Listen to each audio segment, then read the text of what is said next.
Na vita dhidi ya ufisadi vinaonekana kupata ari mpya. Kuna mengi yametukia hii leo kuhusiana na masuala ya kisiasa, kijamii na vile vile kiuchumi. Lakini yote haya tutakuwa tunagusia baadaye kidogo. Kumbuka hii ni NTV sasa hii leo ikiwa siku ya Alhamis.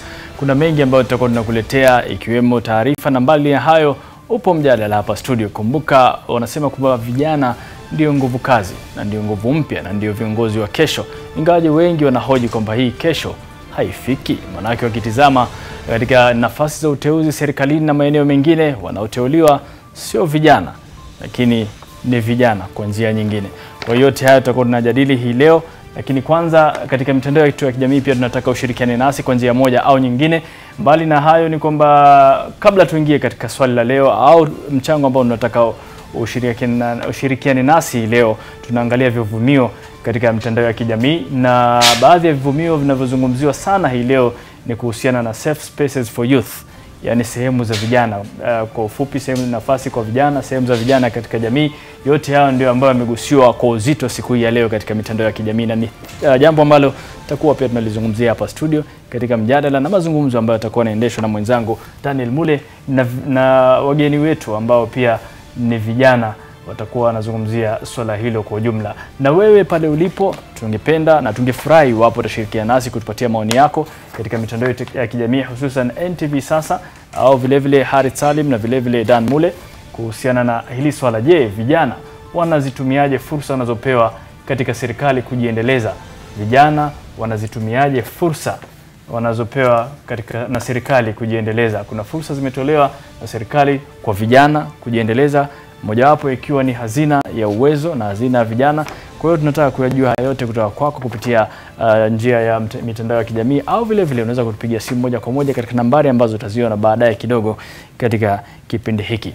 Lakini ndio kama hivyo, kipindi hiki siko peke yangu, ila wenzangu wengi wanashirikiana nami kutafuta habari za hapa na pale, na sasa tunakwenda moja kwa moja hadi Mwingi. Kumbuka kuna misa maalum inafanywa kwa vijana au wanafunzi 10 waliofariki walipokuwa wanatoka katika ziara ya elimu na kurudi makwao. Kwa bahati mbaya wakafariki 10 kati yao, walipoteza maisha yao, na leo ni misa maalum inafanyika katika eneo la Mwingi. Tupate picha ambazo zitakuwa zinatujia moja kwa moja kutoka eneo hilo. To escape unhurt. This turned a bit chaotic since every parent wanted to pick their children anyhow. This was controlled by Father Jeremiah since our 8th teacher had gone into a middle coma and was in hospital. 26 of us had either minor injuries or no injuries at all. We were treated and went home. 6 were hospitalized and 10 went to be with the Lord. Rest in peace, our brothers and sisters, little angels. We shall meet again in heaven. We shall keep your dreams and our dream come true in our KCPE. Rest in peace, Kasioka, James, Joy, Stephen, Kennedy, Tio, Winnie, Joy, Kale Baraka, and our dear Edgar Vivian. Thank you.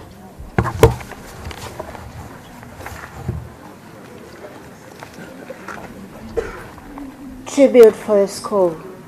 We, the St. Gabriel's fraternity, wish to express our heartfelt condolences to all the bereaved families. God gave us the little gifts, angels, to us, and has taken them as his best. May they sing with the angels in heaven as their souls rest in peace. Alumni speech.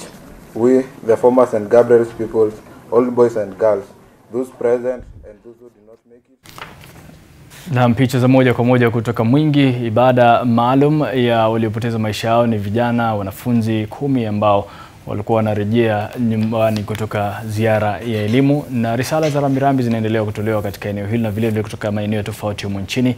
Na pia hapa Nation, kwa niaba ya wenzangu wote, tunawatakia subra familia na wote walioathirika kwa njia moja au nyingine na mkasa huo. Mbali na hayo ni kwamba kuna mengi pia yanaibuka katika swala zima la ufisadi.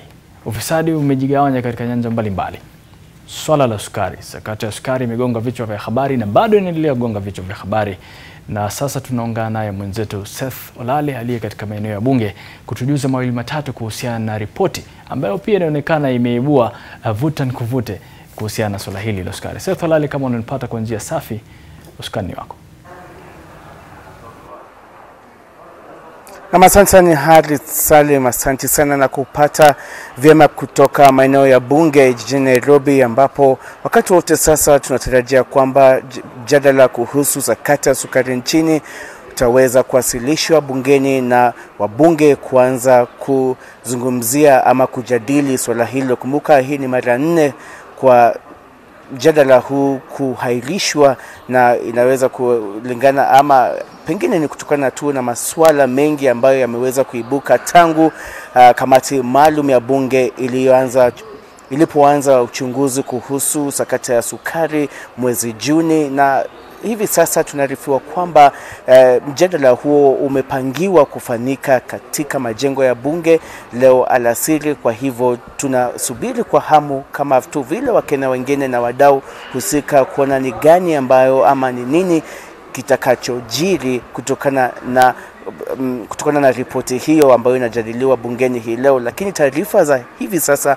na ambazo tunazipata pekee kupitia runinga ya NTV ni kwamba tunarifiwa kwamba kiongozi wa wengi bungeni Aden Duale aliweza kuelekea moja kwa moja hadi katika ikulu ya rais, na hatuna taarifa zaidi kuhusu mkutano huo. Hatuna taarifa zaidi kuhusu iwapo Aden Duale amekutana na Rais Uhuru Kenyatta, na kumbuka kwamba mkutano huo unafanyika huku mjadala wa sukari ukitarajiwa bungeni. Kwa hivyo ni taarifa tu ambazo NTV imeweza kupata moja kwa moja kutoka kwa wale ambao tumeweza kuwahoji, na wametuambia kwamba huenda labda mkutano huo ukawa ni kwa sababu ya swala la sakata sukari nchini. Na kwa hiyo tu tutazidi kukuarifu Harith na watazamaji wetu yale ambayo yatajiri hapa kutoka maeneo ya bunge. Kumbuka kwamba kumekuwa na masuala mengi. Kuna wale ambao wabunge ambao wanataka, wale ambao walihusishwa, hasa mawaziri ambao walihusishwa, mawaziri wanaosimamia nyadhifa mbalimbali, wakiwemo waziri wa fedha Henry Rotich, waziri wa zamani wa kilimo Willy Bet, pamoja na waziri wa zamani wa biashara Aden Mohamed, ambao wameweza kutajwa katika ripoti hiyo ya sakata sukari kujumuika ama kusababisha kuwepo na sukari mingi nchini, na sukari ambayo iliingia nchini kimagendo, na vile vile sukari ambayo haifai kutumika baada ya kufanywa uchunguzi zaidi na kupimwa katika maabara tofauti ya serikali. Na kwa hivyo tu wakati wote Harith Salim, kama nilivyokuelezea, chini ya saa 1 hivi basi mswada huo ama mjadala huo unatarajiwa kuanza bungeni, na NTV tutazidi kukupa ama kupasha tu yale ambayo yanayojiri kutoka maeneo ya bunge. Harith, nyingi sana iko humo nchini, na wingi wa sukari au sukari kikolea zaidi inakuwa shira. Kwa hiyo inaonekana ni kwamba tuna shari ya shira. Yote hayo tutakuwa tunazungumzia baadaye kidogo baada ya ripoti hiyo kuanza kujadiliwa. Lakini asante sana Seth, tunasubiri mengi ambayo utakuwa unatujuza kutoka eneo hilo. Na leo tunazungumzia mjadala ambao ni kuhusiana na vijana wanatumia vipi fursa walizopewa na serikali katika kujikimu kimaisha. Kwa hivyo swali tumeweka katika mtandao wa kijamii, tunataka ushirikiano wako kutupatia maoni yako, mawazo, mapendekezo, au vile vile kama una swali kuuliza kwa wageni wetu. Na mmoja, Robert Kibet, tayari ameanza kutiririsha maoni yake. Anasema wanajiendeleza kukuza vipaji kama vile katika vyuo anuwai ambazo ni polytechnics ili kujikimu maishani. Asante sana Robert Kibet kwa kutufungulia ukurasa huu katika mitandao ya kijamii. Na sasa sitaki kuendelea kusema mengi, daima ameusema kwamba kusema mengi sio kujua mengi. Danbole, uskani. Naam, asante sana Harith Salim. Hakika nimeona kwamba mjadala tayari ushaanza katika mitandao ya kijamii kuhusiana na masuala ambayo yanahusu vijana wanasema kwamba hao ndio wenye nguvu zaidi kufanya masuala tofauti hapa nchini. Na kwa kifupi tu ni kwamba kuna masuala mengi ambayo vijana wamekuwa wakilalamikia wakisema kwamba tunafaa kuwezeshwa katika masuala kama haya ili tupate kujikimu katika maisha yetu. Sasa hapa nchini wakizungumzia masuala ya ajira na mengine, manake Harith ulipokuwa ukianza ulizungumzia swala la ajira zinapokuwa zikitolewa na vijana wanalalamika kwamba hizi kazi zinapewa vijana wa jana. Sisi vijana wa sasa tunasahaulika. Tunaambiwa kwamba sisi ni viongozi wa kesho. Lakini zipo baadhi ya kazi ambazo vijana wamejitokeza kimasomaso wakajitosa pale ndani na wakafanya kazi, wakapiga kazi vizuri sana na kupata kufanikiwa katika shughuli kama zile. Kwa hivyo pamoja nami studioni wapo wageni wetu ambao watanisaidia kuzungumzia swala hili kwa kina.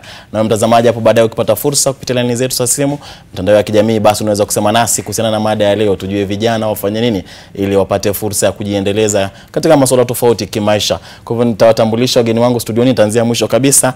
Huyo ni Christine Odera ambaye ni mwanaharakati wa maslahi ya vijana, na vile vile Christine ni mtaalamu wa masuala ya uhusiano mwema baina ya mataifa na masuala mengine kama hayo ambayo amepata kuyasomea, na pia ni mshirikishi ambaye anawakilisha Kenya katika mataifa ya Jumuiya ya Madola katika masuala tofauti ambayo yanahusu maendeleo ya vijana. Karibu katika studio zetu. Katikati ni Cliff Mboya ambaye ni katibu mkuu wa shirika la Junior Chamber International hapa nchini Kenya, na vile vile Mboya anajihusisha ama tajriba kubwa katika masuala ya biashara, kujihusisha na biashara ndogo ndogo na zile za wastani katika masuala ambayo yanahusu maendeleo kwa vijana. Asante sana kwa kufika studioni. Na karibu nami ni Tekla Kariuki ambaye ni mwanaharakati wa maslahi ya vijana na pia ni mhandisi wa masuala ya maji. Anajihusisha na mikondo ya maji hapa nchini, anasimamia miradi mbalimbali ambayo inahusu masuala ya mikondo ya maji, kuondolewa kwa maji taka na mambo mengine kama hayo. Karibuni studioni. Pengine nianze na Christine. Kwa mtazamo wako ukiangalia kwa sasa, unahisi vijana wana nafasi gani hapa nchini Kenya? Tukijua kwamba Jumapili ijayo itakuwa ni siku ya kimataifa kuhamasisha umma kuhusiana na masuala ya vijana kote ulimwenguni. Kwa mtazamo wako unahisi vijana wanapewa nafasi gani hapa nchini kujiendeleza? Asante sana.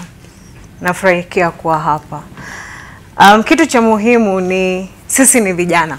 Hiyo ni fursa kamili kwa sababu tuna nguvu, tuna elimu na tunashirikiana kuelewa maneno yote yanayofanyika katika jamii yetu. Kumaanisha tuna nguvu ya kusuluhisha tatizo tunazo endelea kutatizana nazo.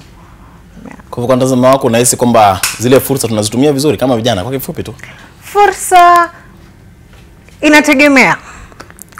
Walionazo wanazitumia, wasizonazo watazipataje? Naam. Na mtarejea kwako hapo baadaye kidogo tueleze wasionazo mbona hawana na wengine wanazo. Manake pia naamini kwamba pengine kuna wale ambao wana nafasi na kuna wale ambao wanafaa kutengeneza zile nafasi ama kuziweka zikawepo pale ambapo hazipo. Manake tukiangalia takwimu, mtazamaji, wanasema kwamba vijana, kwa mujibu wa shirika la Umoja wa Mataifa, anasema kwamba vijana ni walio na umri kati ya miaka 10 na miaka 24. Lakini hapa nchini Kenya kitengo kinachohusika kinasema kwamba vijana walio na umri kati ya miaka 18 na miaka 35. Hao ndio vijana ambao tunazungumzia. Cliff, na hizi vijana wanapata nafasi za kutosha kujiendeleza? Asante sana kwa kuni jumuisha katika hii mswada. Kwanza kabisa hilo ina jambo mbili. Kuna nafasi na pia kuna nafasi. Vijana wenyewe kuna wale wanajua kuzitumia hizi nafasi na kuna wale pia wajui kuzitumia hizi nafasi. Sasa jambo kubwa kabisa ni jinsi tunaweza himiza ili kila mtu akaweza kupata hizi nafasi na kuweza kuzitumia vizuri vile ninavyopasa.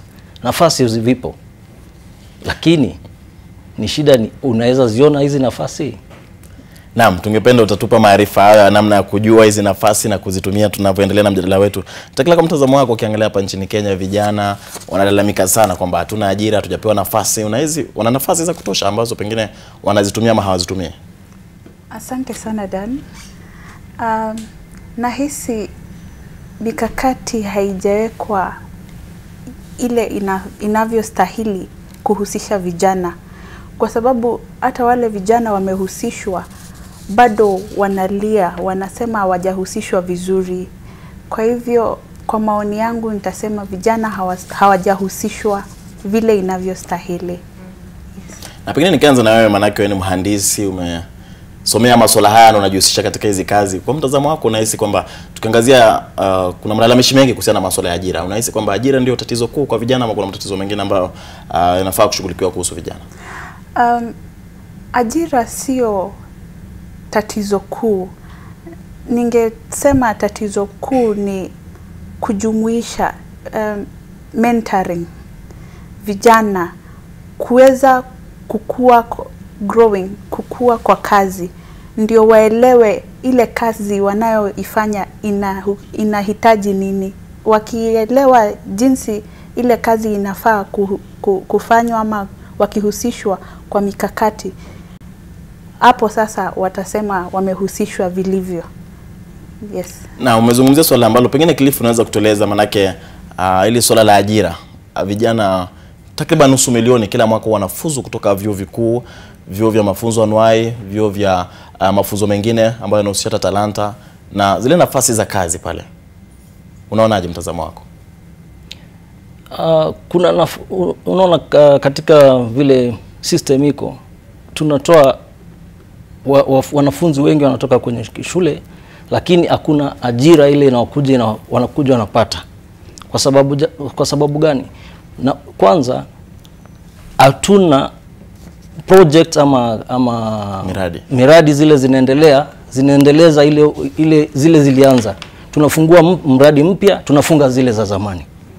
Kwa sasa unaangalia kampuni ngapi zimefungwa kuliko ziendelezwe, alafu wale watu wa zamani waendelee kufanya katika zile kampuni, alafu wale wanakuja wapya wanaingia kwa hizi kampuni mpya. Sasa inakuwa sisi wote wale watu wa zamani na watu wageni bado wanakimbilia kwa zile kampuni zile zimestahimili, ambapo utapata ni kampuni kama 3 ama 100. Kama sisi sote tunasoma ndio tupate kazi katika kampuni 100 Kenya mzima, itakuwaje? Itakuwa shida. Itakuwa shida. Hapo tatizo liko wapi? Tatizo ni mipango ya kuwapa ajira, au tatizo ni pengine wanapopata elimu? Tunapata elimu ili tufanye nini? Ili tuajiriwe ama tuweze kujitegemea? Kwa mtazamo wako kulingana na elimu yetu hapa nchini ilivyo. Kwangu nikiangalia binafsi niseme tunapata elimu ndio tuweze kujistahimili.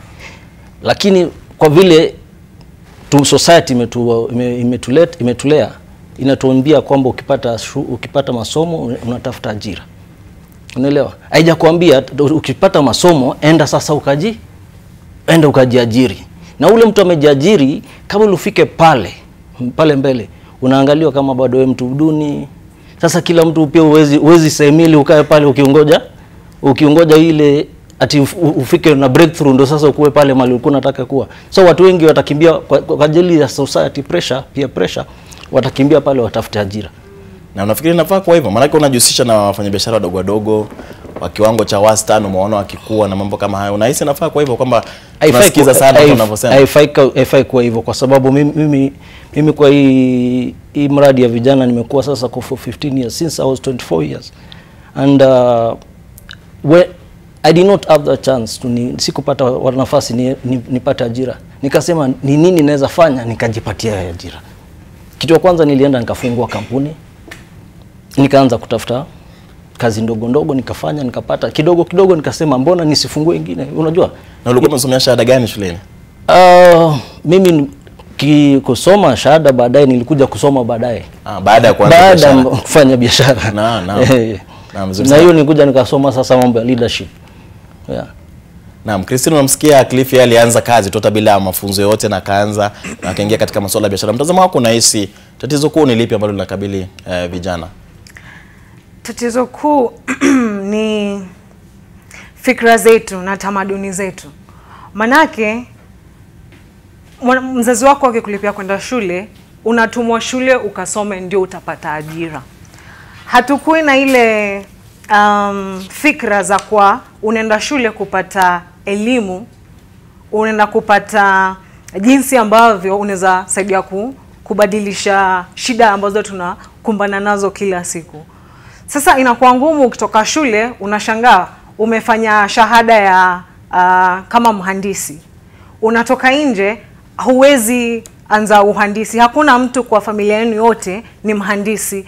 Hauna mtu wa kukujuzisha mambo ya uhandisi. So ukishatoka fine, unapelekea mzazi wako na mwambia aya, shahada yako hii, ulikuwa unataka nifanye uhandisi. Mimi mwenyewe nilikuwa nataka kufanya nini?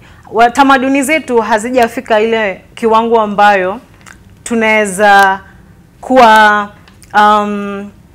huru kuchagua zile masomo sisi wenyewe tunataka.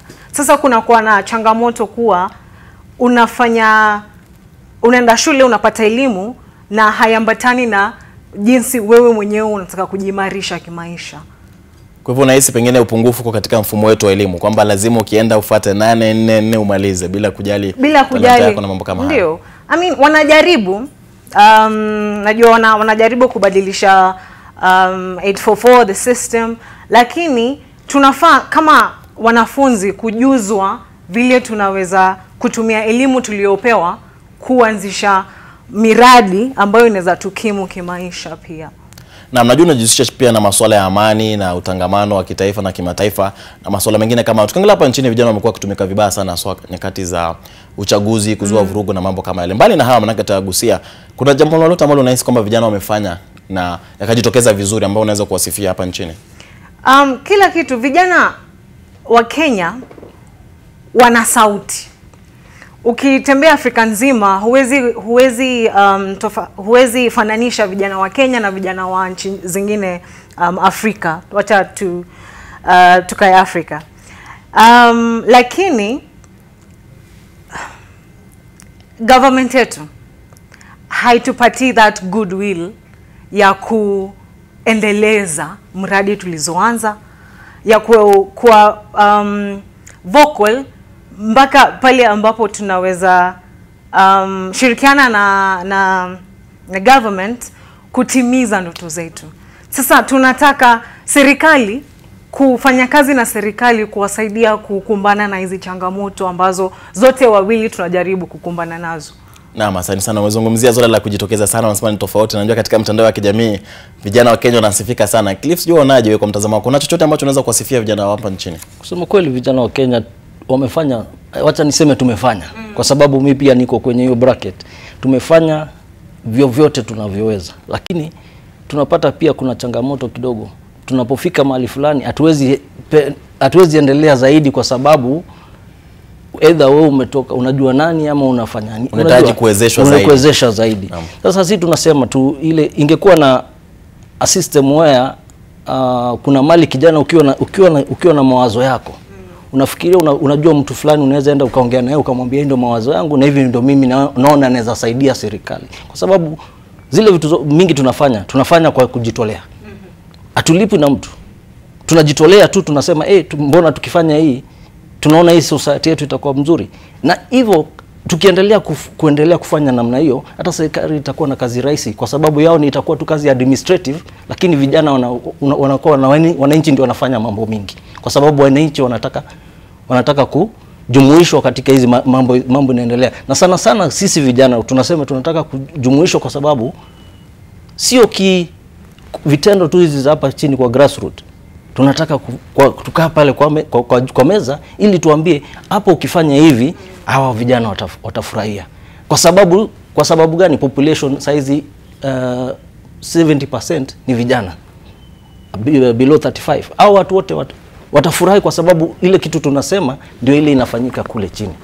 Lakini tukiwa tumesema size mwezi mnataka kutoa jambo alafu mulifanye nyinyi wenyewe mulitekeleze, alafu mkuja mpatie vijana haya shikeni endeni mfanye, hawatafanya, kwa sababu haoni input yao pale. Lakini ukimuita kijana umwambie njoo tuanze kutoka mwanzo, mahali mnapanga, mnateremka, mnafanya mpaka implementation, utapata ata own the process. But vijana saizi wana feel there is no ownership. They don't own anything in this country. Whatever they are being told is do, but they are not told come and we do. You understand? Naam, asante sana kwa leo. Tukirejea tuko na mapumziko tekla, tukirejea tutakuwa nikupa fursa kusema kuhusiana na hilo. Umezungumzia vijana wanapokosa nafasi, pia kuna baadhi ambao wamechaguliwa katika nafasi mbalimbali. Tuliona hata juzi msanii chipukizi akichaguliwa katika bodi ya NACADA. Sio kama mtazamo wenu kama mnahisi hilo pengine linawaonyesha vijana kwamba wana uwezo ama nini. Tukirejea tutakuwa tukizungumzia hayo. Mtazamaji, tunaendelea kuzungumzia masuala ya vijana hapa nchini Kenya, tutakuwa tukienda mapumzikoni, lakini NTV sasa inaendelea baada ya muda usiokuwa mrefu, kwa hivyo usiondoke.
Na kama ndio mwanzo unajiunga nasi, hii ni NTV sasa, na mjadala unaendelea ni kuhusiana na vijana.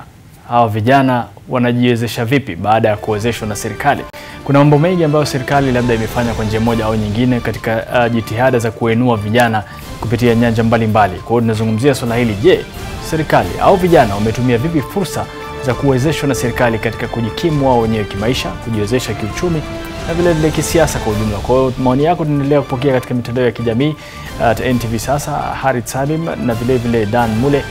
Tujue ni yapi ambayo unafikiria wewe, na vile vile ukitaka kuzungumza nasi moja kwa moja, basi nambari za simu utaziona katika runinga yako. Utaweza kuzungumza naye Dan Mule na vijana ambao ni wageni katika studio zetu, wanachozungumzia iwapo na maswali kuhusu yale ambayo atakuwa anatoa na kuyazungumzia, basi bila shaka yale ambayo atakuwa anayatongoa kumradhi na kuyazungumzia, basi utaweza kutoa maoni yako moja kwa moja kupitia njia ya simu na kuzungumza nao, kuwasiliana nao moja kwa moja na kutumia hiyo teknolojia ya simu. JJ anasema serikali haiwezi kutoa ajira kwa vijana wote. Vijana wajihusishe na biashara, hasa kilimo, ili kujimudu na kutotegemea wazazi.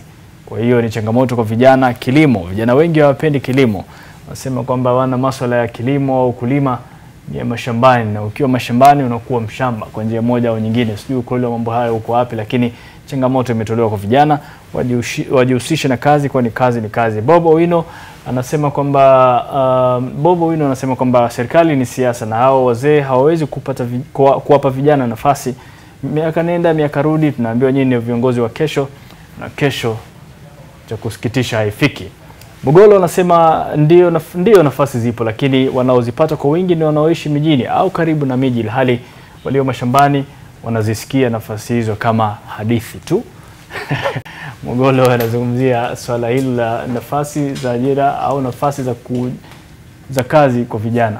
Kwa hiyo cha msingi ni kwamba kila mtu ametoa maoni yake. Wengine wanawashajiisha vijana wenzao kujikakamua na kujiingiza katika kukuza uchumi kwa njia moja au nyingine. Wasisubiri kuandikwa kazi na serikali, na wasisubiri msaada moja kwa moja ama 100% kutoka serikalini, bali wao wenyewe pia watumie juhudi zao katika kuhakikisha wanatafuta mbinu za kujiajiri na kuajiri wenzao ili waweze kujikimu katika maisha. Na mbali na hayo, yale ambayo nilianza kuzungumzia tulipoanza mjadala kipindi hiki ni kwamba nafasi zipo, lakini wanaozipata ni wachache, na hususan walio katika maeneo ya mijini. Wengine wanasema vijana hawapati nafasi zilizopo, ila zinapewa kwa wazee vijana. Kwa Dan Mule, ndio hisia za watu kuhusiana na hawa vijana hawa ni kina nani na siku yao itafika lini?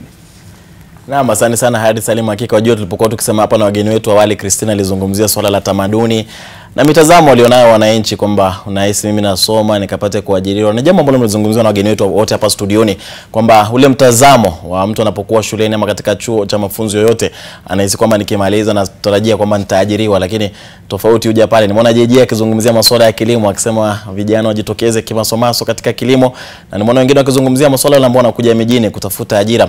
Wageni wetu studioni angalipo, Christine yupo, Cliff yupo na Tekla yupo, tuendelee kuzungumzia masuala haya.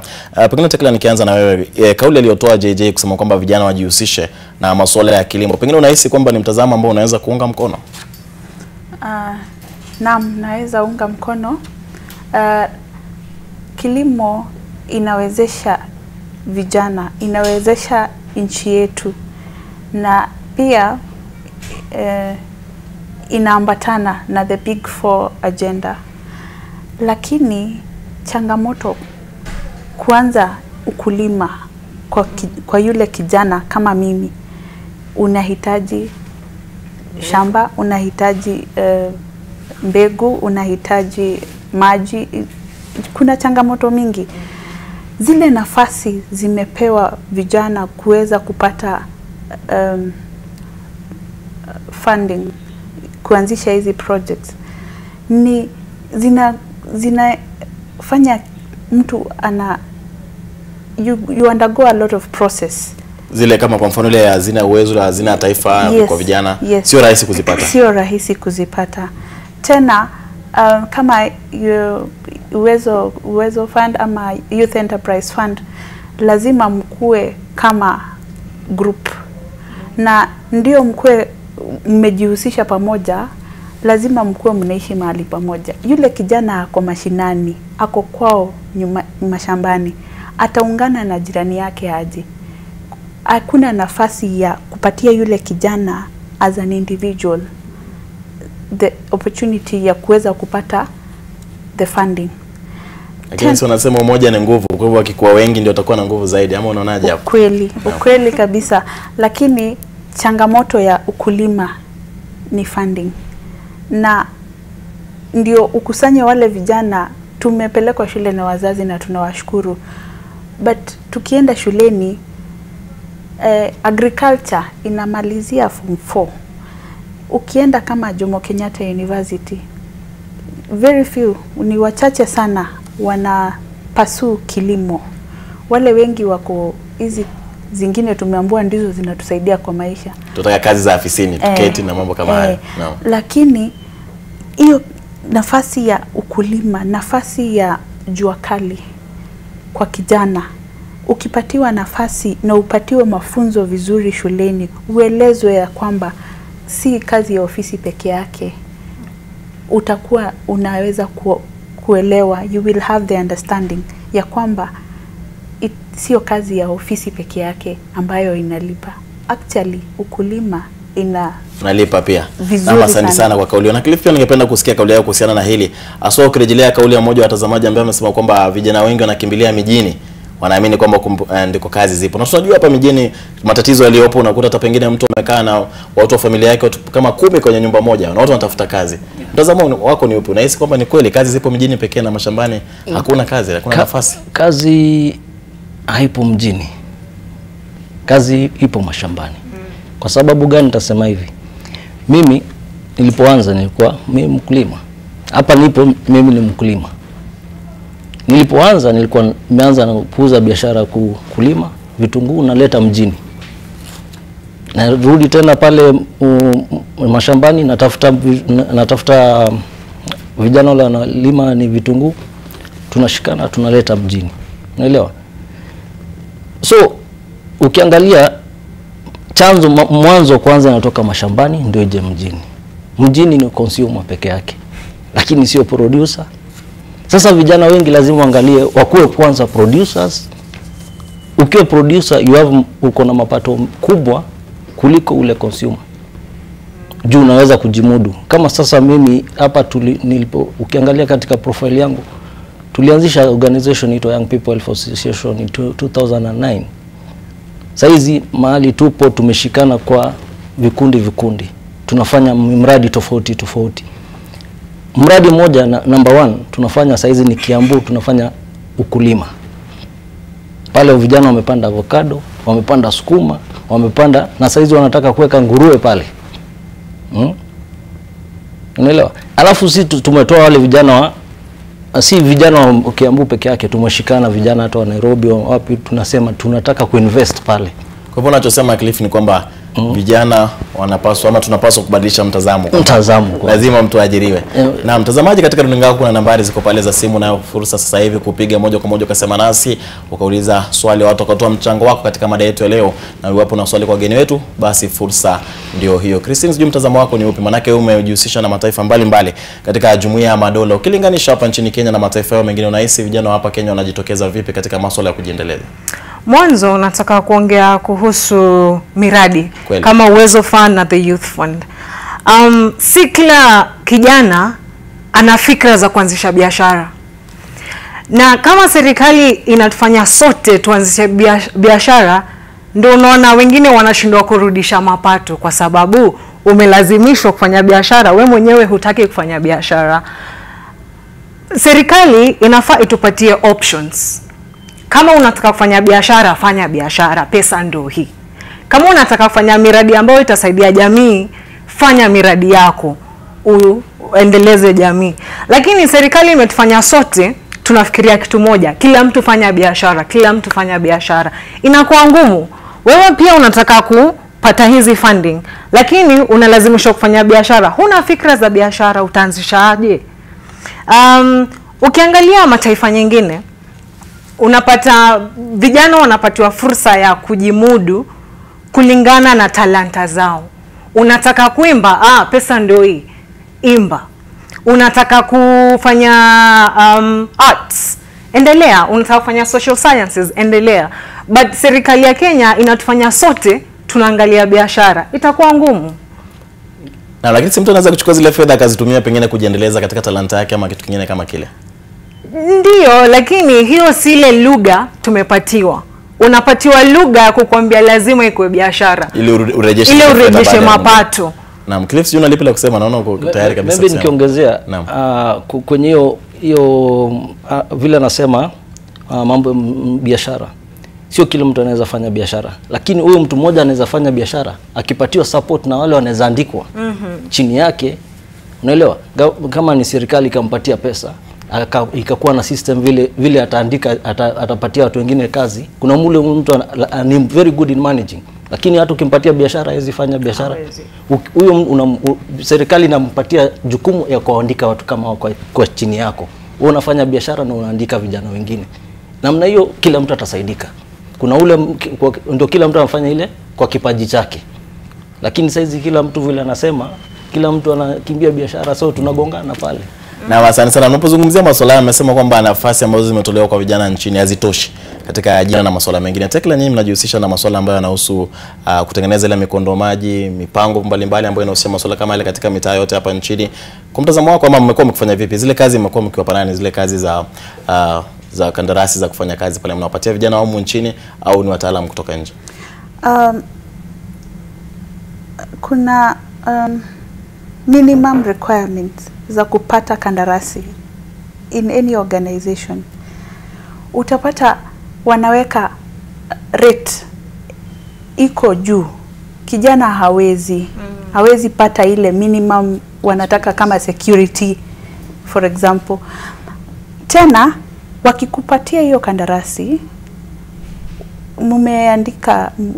mmeandikiana vizuri sana kwamba utalipwa baada ya miezi 3, miezi 6.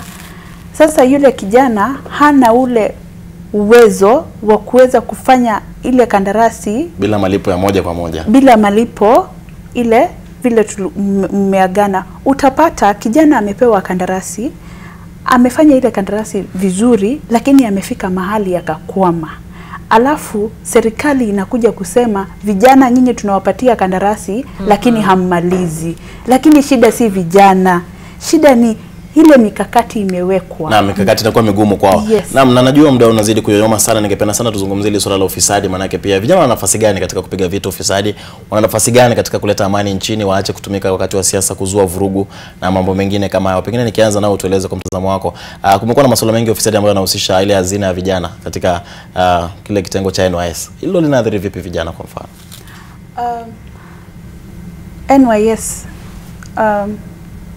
kesi inaendelea, lakini kwa mafikira yangu kwa ufisadi especially kwa vijana inakuja kwa sababu there is no action plan ile imewekwa ya youth. Pesa inakuwa allocated, inawekwa kando kusaidia vijana, lakini hata wale wamewekwa katika zile maafisi hakuna vijana. Less than 30% ndio vijana pale. Kwa hivyo vile wanataka kutumia zile pesa kuendeleza vijana ni akili yao, si akili ya vijana. Kwa hivyo nahisi pengine zingekuwa zinasimamiwa na vijana wangetumia bora zaidi. Ingekuwa vijana wanahusishwa, si lazima kusimamia, lakini kuhusishwa decision making. Itakuwa rahisi zaidi kuhusisha zile fedha. Asante sana. Pengine nikiongezea tamaduni zetu pia. Kitambo mtu kijana wa miaka 12, 11 alipoenda jandoni kutahiriwa, akirudi alikuwa tayari mtu mzima. Na tamaduni zetu zilikuwa zinamkubalia kufanya vitu kiutu uzima. Siku hizi hilo neno kijana ndio imekuwa changamoto. Manake hatutaki kuwa tunasuluhisha vitu ambayo watu wengine ndio wanafanya. Mbona saa zile tu kuna vitu zinahusishwa vijana ndio tunaitwa. Naam, Christine, ndakwatiza kidogo tutupokee simu moja. Fred, iwapo unatupata, tupe mchango wako katika NTV sasa. Hello. Naam, Fred, tupe mchango wako katika NTV sasa, tunakupata. Mimi mchango wangu nasema hivi. Endelea. sio vijana wenye hatojiri kazi kabisa. Hello? Na maendelea Fred, tunakupata. Sio vijana hatojiri kazi sana. Kwa ajili kama unapata kana toka padogo hapa karibu na makampuni. Hello? Na maendelea Fred. Endelea Fred. Sasa. Naam. Fred, naomba uweke sauti ya runinga yako chini kabisa ili tupate kuwasiliana vyema. Nasikia kama unajisikiliza kwenye runinga. Nimezima sina sauti. Tupe mchango wako sasa, tunakupata. Sasa. Nasemaje? Kwenye ndo sauti kuna juu. Hello? Naam, Fred, inaelekea mawasiliano yetu na matatizo kidogo. Cliff, tukiendelea kuzungumzia swala hili na pia nafahamisha kwamba kuna Andrew kwenye simu. Andrew, hapo unatupata? Tupe mchango wako katika NTV sasa. Yeah, wanapata vizuri? Kabisa, endelea. Tupe mchango wako. Yeah, so nasema kwamba sana youth fund. Nimesikia mkiongelea mambo ya youth fund. Naam. Hazina ya vijana kule. Hazina ya vijana kama for example kama mimi mwenyewe mimi nifanya biashara, nimefanya biashara kwa miezi kadhaa. Unaenda pale unaitishwa siji wanataka siji statements za bank. Inafaa kuwe siji umemaliza miezi 6. Sasa umeanza biashara pengine umefanya miezi 2 hivi. Unataka upanue biashara, unaenda pale unaitishwa statement, unaitishwa siji security. Wewe mwenyewe huna gari ya kutoa kama security. Sasa unajiuliza hii biashara yangu niendelee nayo ama niache. Alafu kitu kingine katika biashara by the way mimi naona kwamba ni biashara inaweza pengine katoa nje vile watu sema kama vijana katika nchi. Juu mara nyingi unapata mtu ametoka shuleni, amemaliza masomo yake, amehitimu, lakini hakuna ajira. Ndio alafu unapata mtu kama huyu pengine kile ambacho anaweza akapata pengine ni shilingi, pengine anaweza pata shilingi 5,000 ama pengine shilingi 4,000 ako nayo kwa mfuko wakati huo. Lakini sasa swali ni hii pesa ambayo ako nayo anaweza fanya nini na hii pesa ili imletee faida at the end of the day, yakuwa kuna kitu kwa mfuko? Hakuna mikakati yote ambayo mtu hata mawaidha ambayo mtu anaweza kapewa ambio ya kwamba okay, wewe uko na shilingi 5,000, wewe kuja hapa fanya hii biashara, utafanya hii upate hii, at the end of the day utakuwa na kitu. So unapata kuna naweza sema hatuna maelewano kati ya makampuni kadhaa ambazo Asante. Kadha na kadha. Asante sana. Kauli yako tumepata vizuri kabisa, umejeleza vizuri kabisa. Umezungumzia masuala mawili, mojawapo kuhusiana na vigezo vinavyowekwa kabla mmoja kupata kandarasi. Na ni swala ambalo lilikuwa tayari limezungumziwa na Teklo, lilizungumzia kwa kina kwamba vile vigezo ni vigumu sana kwa vijana kutimiza. Unatakana uwe pengine na kiwango fulani cha fedha katika benki, katika akaunti yako na huna. Kwa hivyo ni tatizo. Na ningependa Christine nilikukata useme utamalizia, lakini Cliff kuhusiana na hili swala lingine ambalo umezungumzia kupata mafunzo, nina kiwango hiki cha fedha, nizitumie vipi ama niziwekeze vipi ili nijiendeleze? Unajua kuna wale ambao wanapenda ile michezo ya bahati nasibu sana. Ndio inaitwa betting. Sio kama uko ni kuwekeza, unajiita pia wawekezaji. Lakini si ushauri wako ni upi mtu anapokuwa na fedha kiasi fulani afanye nini ili apate kujiendeleza mbali na kufuata ajira, kama swali ambalo ameuliza mtazamaji? Okay, kwanza kabla wacha nijibu ile swali ya ufisadi alafu nije kwa hii swali. Jambo la ufisadi iko mara mbili.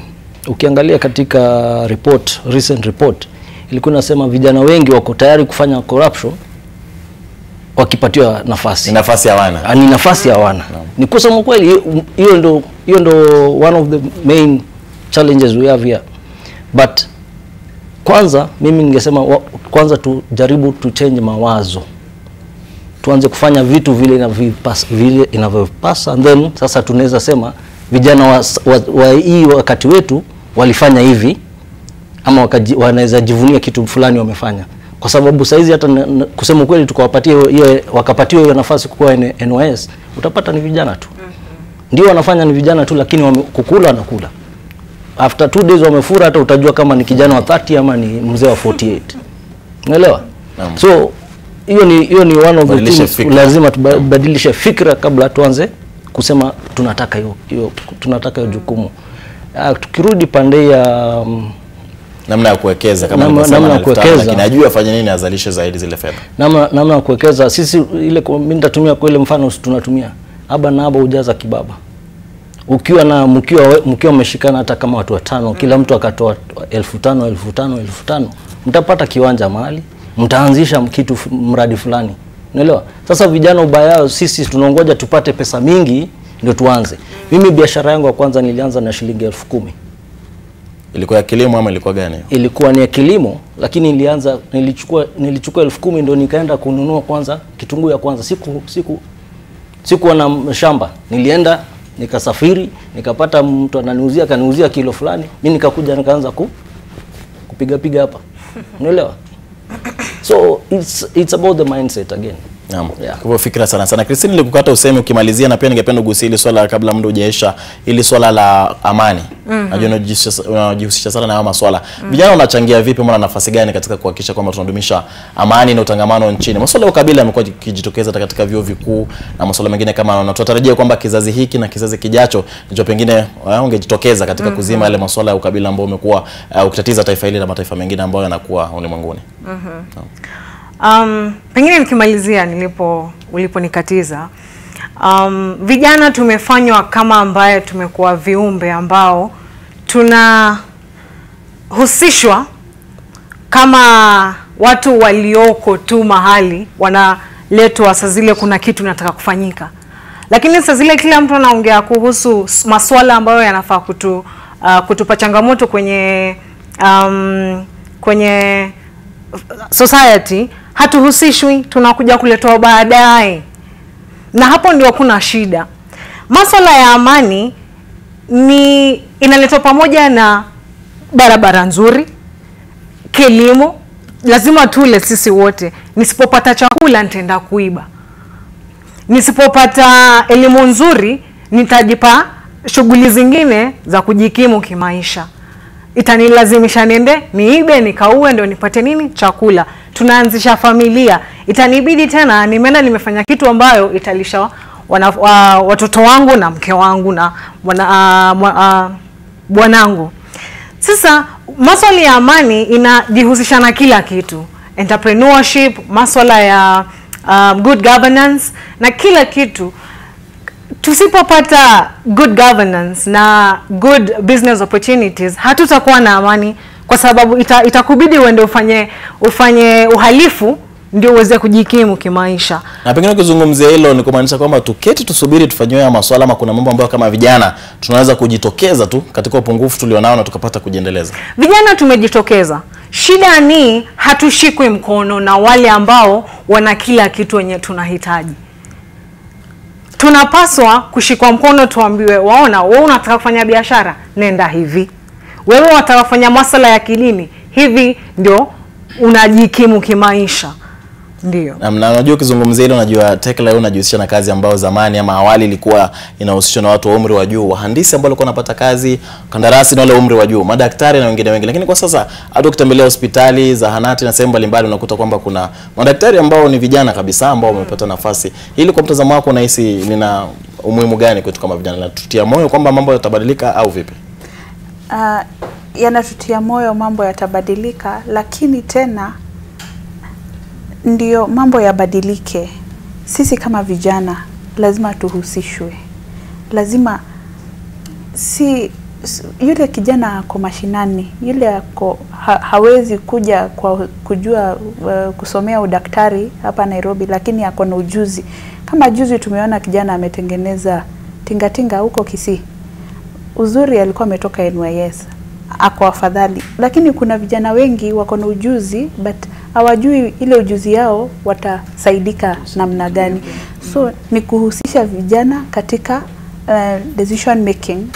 Na hata hii kuhusu amani umeongelelea, kuna komiti ya 14 iliteuliwa juzi. Dan, ningependa kukuuliza swali. Hapo kuna kijana? Naam, jawabu linajulikana, maana yake majina yanajulikana. Hapo ndaacha hapo.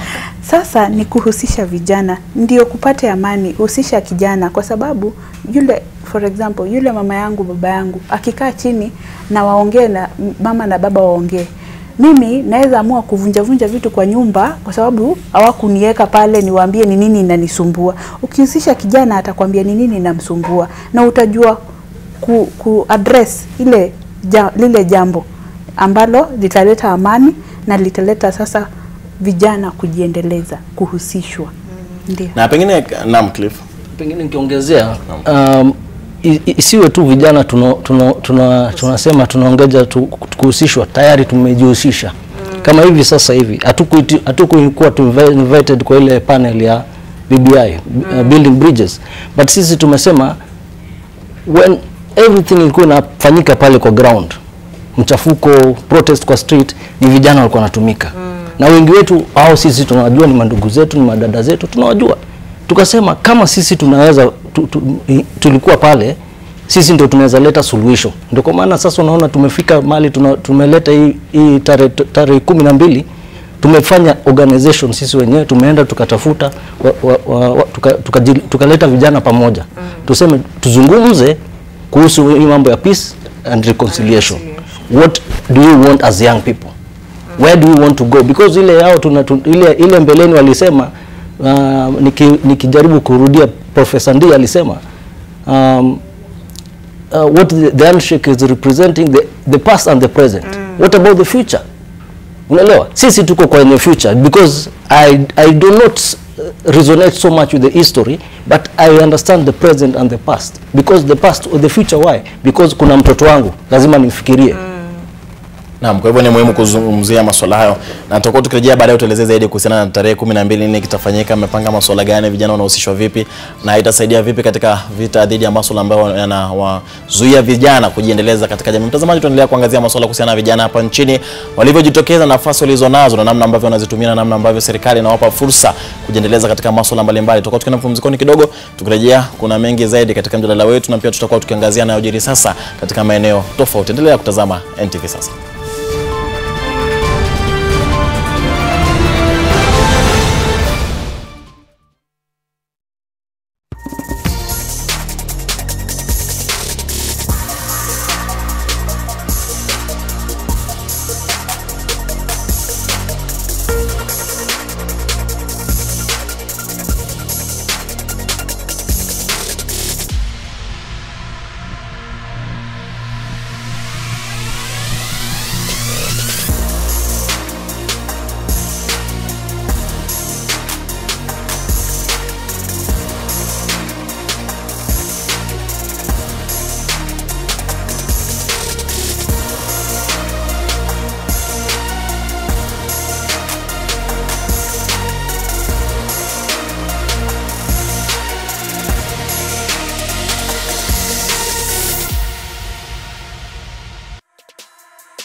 Na kumekuwa na kutakuwa na shughuli chungu nzima katika makao makuu ya afisi za maadili na kupambana na ufisadi EACC, vile vile na mahakamani. Na hivi sasa tunakwenda moja kwa moja kupata picha kutoka mahakamani ambapo alikuwa gavana wa Nairobi Evans Kidero anatarajiwa kufikishwa na kukabiliwa na mashtaka ya utumizi mbaya wa mamlaka, miongoni mwa mashtaka mwingine, yeye pamoja na maafisa wengine 8 ambao bado wanasubiriwa kufikishwa mahakamani watakapomalizana na EACC. Kwa hiyo tutakuwa tunasubiri kuona ni yapi yatakayoendelea katika mahakama. Kwa hivi sasa anasubiriwa jaji na vile vile mshtakiwa kwa sasa ambaye anakabiliwa na mashtaka ya utumizi mbaya wa mamlaka, ambaye ni alikuwa gavana katika kaunti ya Nairobi Evans Kidero. Tutajua ni yapi yanayoendelea, ni mashtaka ya mangapi yanamkabili na ni vipi atakavyojibu, iwapo ataweza kujibu mashtaka yanayomkabili au vinginevyo. Mbali na hayo ni kwamba msichana mwenye umri wa miaka 7 ameuawa na mamba katika bwawa la Kiambere huko Mbeere, kaunti ya Embu. Inasemekana kuwa tukio hilo lilitokea mwendo saa 12 jioni wakati msichana huyo alipokuwa akichota maji bwawani. Wakazi katika eneo hilo sasa wanahofia mashambulizi zaidi, wakisema kwamba kuna mamba wengi katika bwawa hilo. Maafisa wa shirika la huduma kwa wanyamapori walifika katika eneo hilo na kumuua mamba mmoja. Wenyeji walimchinja mamba huyo wakitafuta mwili wa mwenda zake, lakini walipokosa maiti ya mwenda zake waliamua kujiliwaza kwa minofu ya mamba.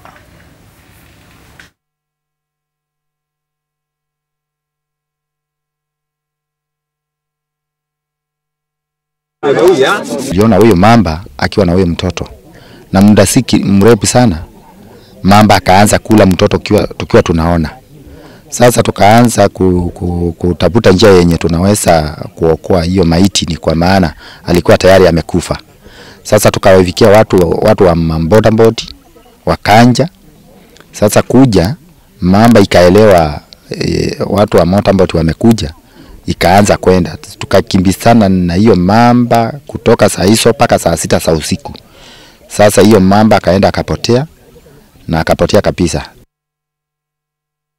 Na mwanamume mwenye umri wa miaka 28 anaendelea kupata nafuu katika kituo cha shirika la sauti ya wanaume na watoto baada ya kile kinachodaiwa ni kichapo alichopata kutoka kwa mkewe. Peter Ngugi anadai kuwa mkewe alimvamia kwa nyundo alipokuwa amelala.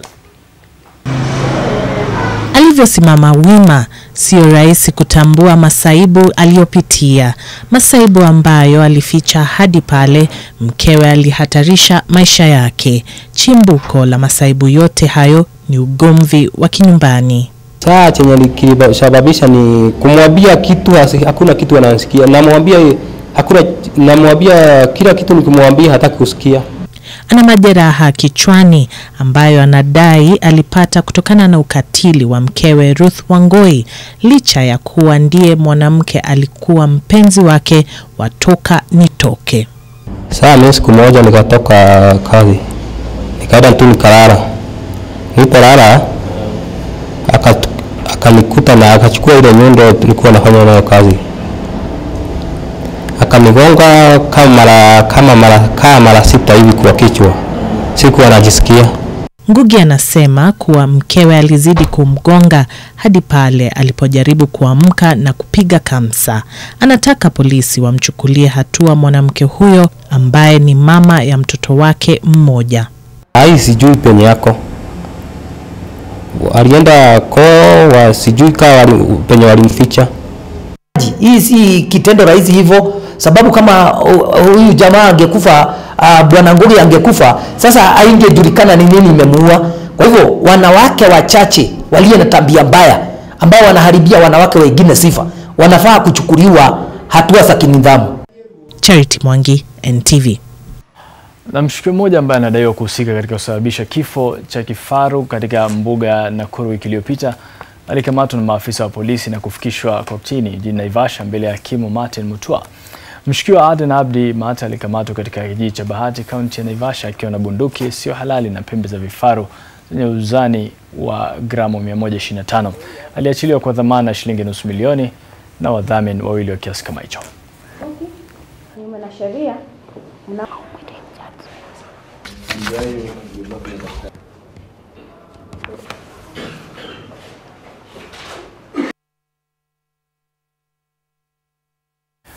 Na ikiwa ni saa 8:39 tayari jaji ameshaingia katika kesi inayomkabili aliyekuwa gavana wa Nairobi Evans Kidero. Kwa hiyo picha hizo unazoziona ni moja kwa moja kutoka mahakama hiyo. Watu wanasubiri kesi ianze tujue ni mashtaka mangapi yanamkabili aliyekuwa gavana wa Nairobi na iwapo atajibu mashtaka au vinginevyo kuhusiana na kinachomkabili au tuhuma zinazomkabili katika mahakama. Kwa hiyo picha hizo ni za moja kwa moja kutoka mahakamani.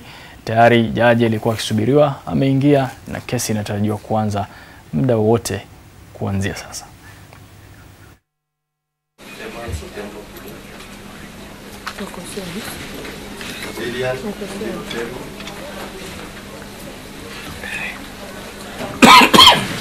May it please Your Honor, I understand the accused person should be within the building, so I don't know why the orderlies have not brought him up.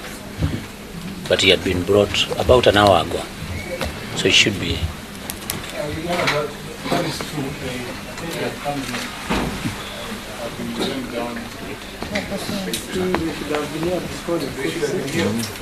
Yeah, actually.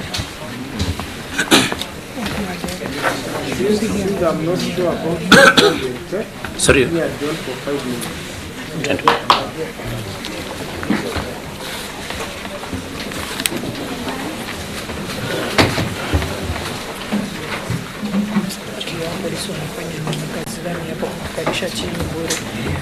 Enda pita hii mlango.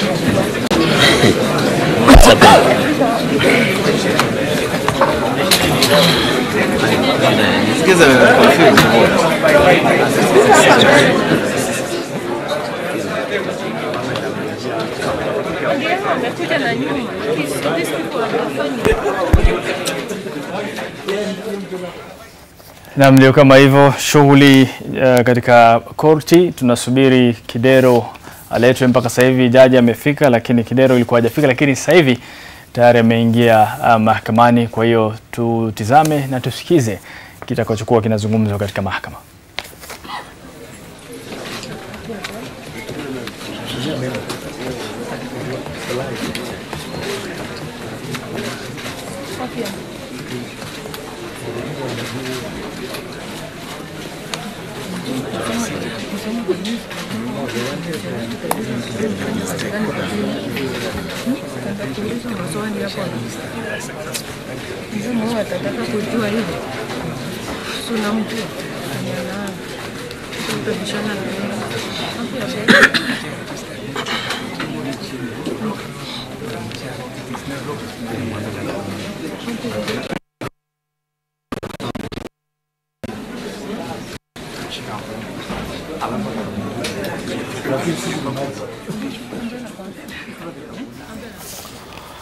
Na ndio kama hivyo Kidero ndio huyo unayemuona anasubiri, manake jaji aliingia yeye alikuwa hayupo, jaji akatoka na yeye ameingia, jaji hayupo.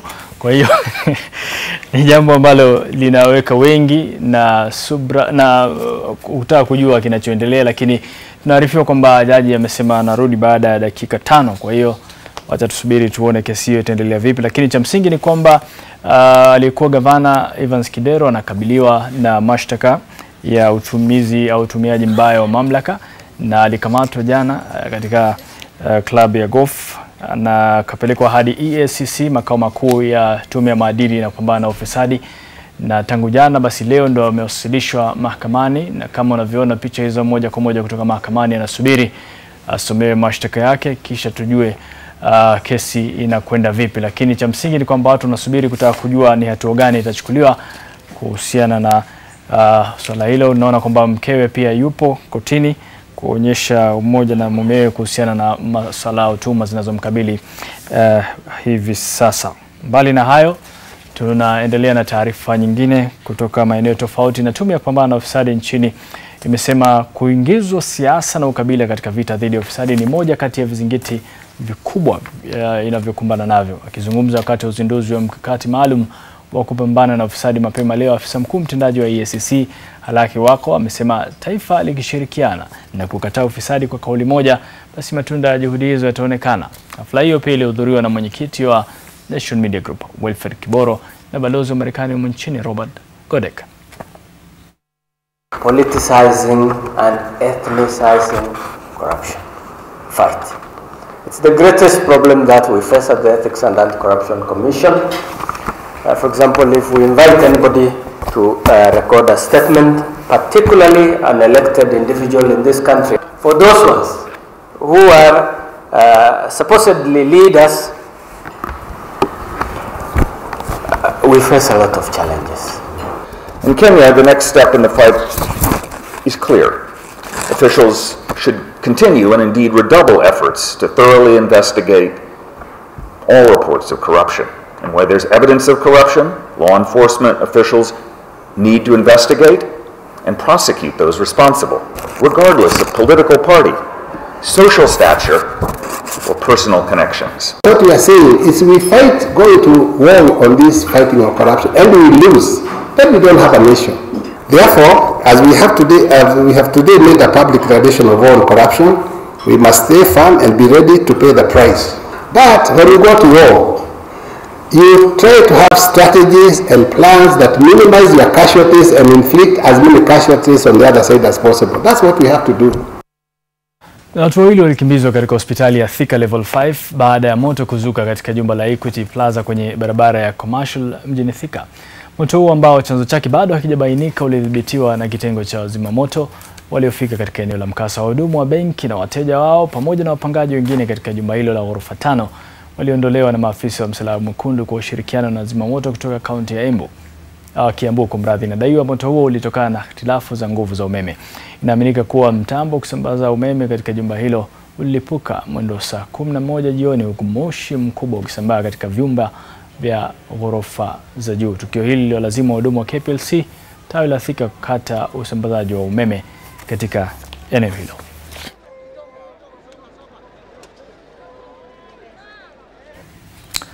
Na kizaazaa kilizuka mapema leo asubuhi katika hospitali ya Kiambu Level 5 baada ya wagonjwa waliokuwa wakitafuta matibabu katika hospitali hiyo kupata vichwa vya nguruwe vimetupwa nje ya hospitali hiyo, huku pakiwa na maandishi kwamba hospitali ya wezi ndio maandishi yaliyokuwepo. Sababu kuu ya kutupwa kwa vichwa hivyo inaashiria changamoto ambazo hospitali hiyo imekumbana nazo kwa takriban mwezi mmoja sasa, ikiwemo msongamano wa wagonjwa na kile kinachodaiwa ni huduma duni kwa wagonjwa.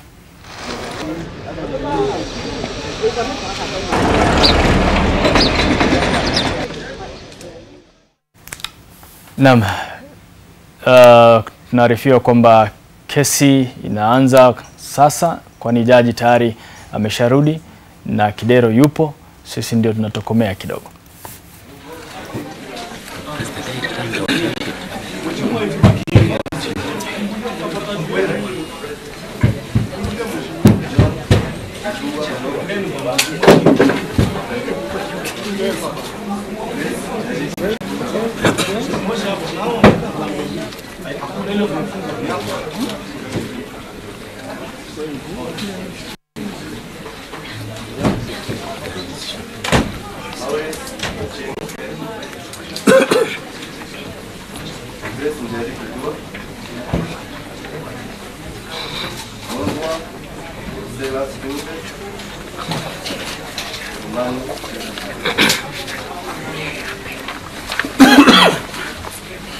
May it please you, Your Honor, for the record, I appear together with Mr. Riungu,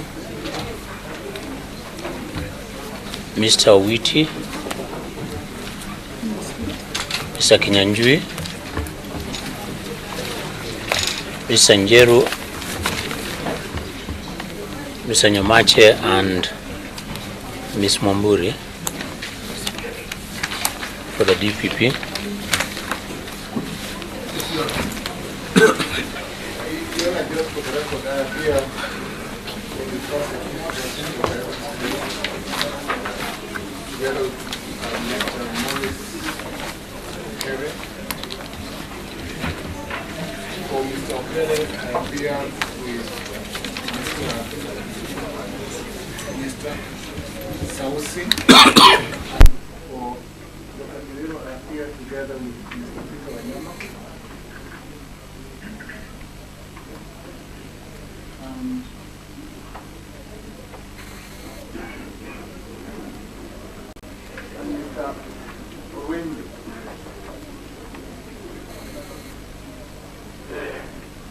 Will be making a formal application to bail and arrest.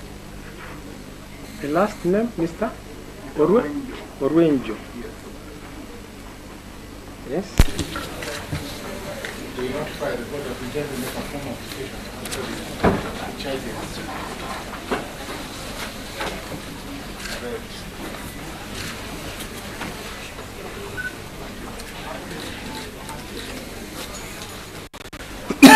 Like in the past, Your Honor, we intend to very brief. We have been in this court since morning. And we wish to just not that we make a very brief, concise application. I will be the only one speaking for the accused persons. The colleagues will not speak at the same time.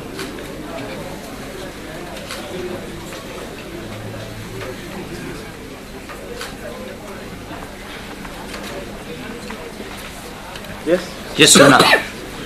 For the record, the rest of the accused persons are yet to be arrested. That's why they are not in court. I'll kindly urge that we proceed and have the plea for the two taken. We will be ready to deal with the issue of bail as well. We have planned to have only 3 of us presenting, but we have divided our roles. Yes. We have divided our roles very succinctly, so we will not take much time. I know Professor is worried about the time, but we will try to save on that. Now, that one, you are aware about the issue of the lead counsel. Yes, Your Honor. Wherever you are appearing for a single entity, if you are more than one, Yes, Your Honor. you ought to appoint a lead counsel.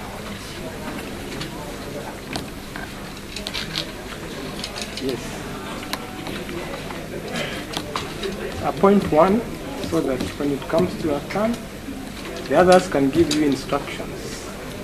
Very well. Let's consult that. We will deal with that.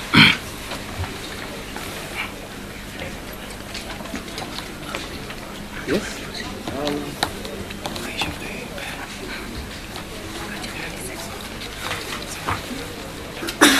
Then, Mr. Mkuki, there is one issue. Sorry, Your Honor. One issue. Yes, please.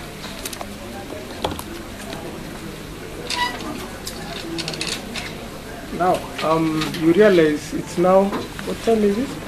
It's 3 o'clock. Yes.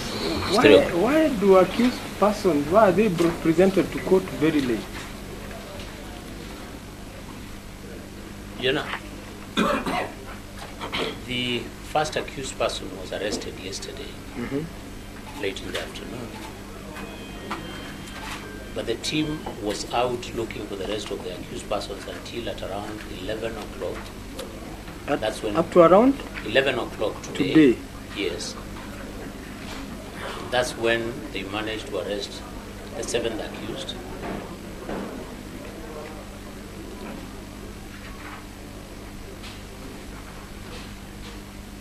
Yes. At around 12, when they contacted us, we made a decision that whoever is already in custody should be brought to court so that we do not have to wait for the rest of the persons to be arrested. It was not deliberate on the part of the officers. As we canvass the matter of bail, Your Honor, you will note from the affidavit we have filed that officers have had to move around the city to at least 9 locations looking for these gentlemen. It has not been very easy on their part.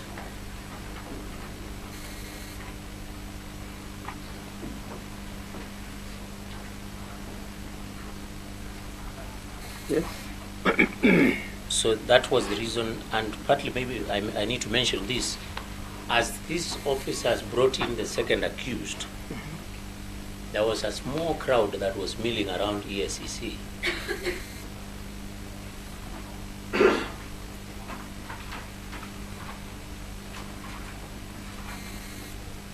that almost created a situation, and that had to be taken care of before these two could be arraigned before court.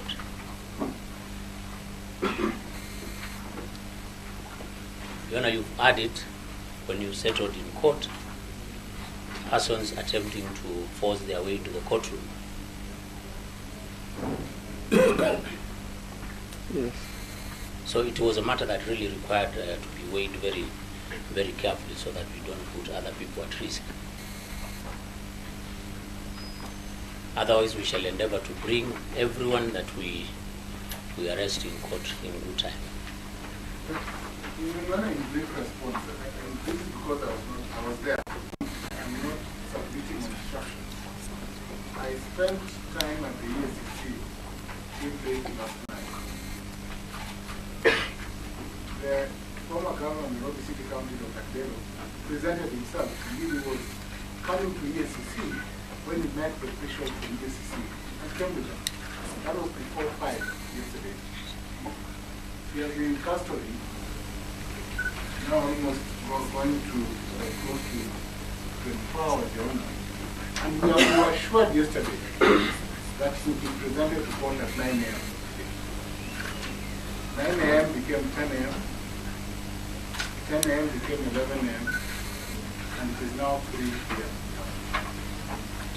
Your Honor, Article 49(1)H presumes that an accused person once arrested and processed should be presented to court and indeed should be availed bail even at the point of arrest, not arrest. It is unfair, Your Honor, that when an accused person is arrested, they are unduly held for a long period of time to await action on other accused persons. By 8:30 today morning, I was at ESCC again, and around 9 o'clock, the seventh accused person, Mr. Perez, walked himself to the ESCC. He came, he was not arrested. And contrary to what my learned friend Kiteti has told the court, there are no crowds. There are only a small group of people. I was with Mr. Tausi here. There was no crowd. We just came in, and Mr. Jammeh, we are all there. Our submission is that the delay to bring the accused persons to court has been inordinate. They have been denied an opportunity to seek bail before the court, and they have not been availed the opportunity to secure bail at the point of arrest in violation of Article 49(1)H of the Constitution of Kenya 2010. So these are factors that we'll be asking you to consider when we make our application for bail. But in the meantime, previously the pre-weekend arrests were rampant. Now we see new tactics of delaying people at the point of arrest before they are brought to court. This should end. It's only fair that people are arrested, and they're notified of charges, and they present themselves to court. So they're processed, and the case can be had expeditiously. And that is how fair trial under Article 52 is achieved, Your Honor. We pray, Your Honor, that at least the prosecution notifies the agencies that there's need for accused persons and persons under arrest to be given fair treatment even before they are presented in court. And the fair treatment would be in terms of cutting the amount of time that the court has to wait for people to come to court. Even now, Your Honor, you've had to wait. You came to court, the accused persons have been in the basement. No explanation as to why they were still held when they should have been brought to court. I think these are issues of concern to the court and to everyone else. And even should be a concern of the prosecution, because they are here to prosecute after presentations are made by the other agencies to court. That's all. Let me just respond on two issues. Fact, the two accused persons who were arrested, none of them presented themselves. And we shall demonstrate that when we are giving them the bail. Our affidavit is self-speaking on that issue. And secondly, on fair treatment, I think my learned senior is not being fair to us. We have brought these two accused persons in court within 24 hours as prescribed by the law. We are not late even by a minute. They were here by 1 o'clock. The first of them having been arrested last evening in the afternoon, in the late afternoon. And again on fair treatment, I have confirmed from the officers who are with me in court, I insisted that they have to be here, that these gentlemen have received first-class treatment at the ESS.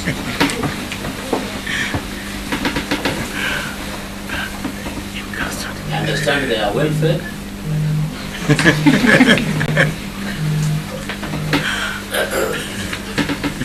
And they got good sleep.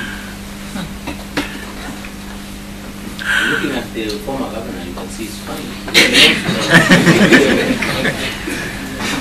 So, Your Honor, I think without taking too much of your time, we have tried in the circumstances, but we shall keep advising our agencies to make sure that human rights are not violated.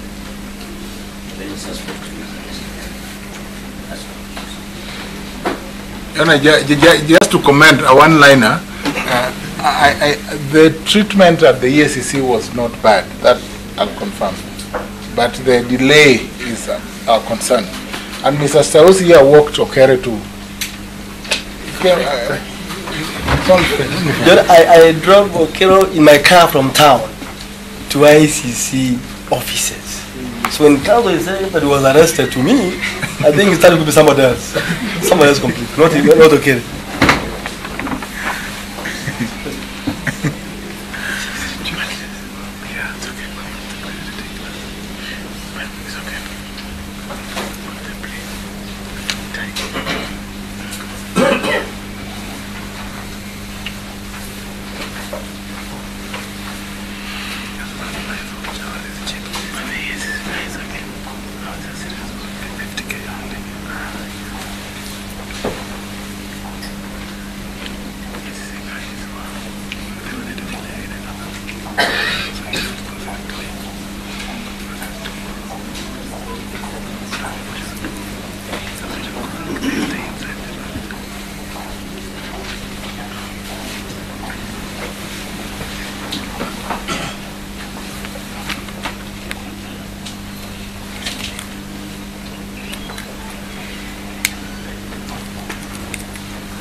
Now this is a brief ruling which they seem to have taken time. Now the court sought to know from the state why accused persons were presented to court late. It's now 3 p.m.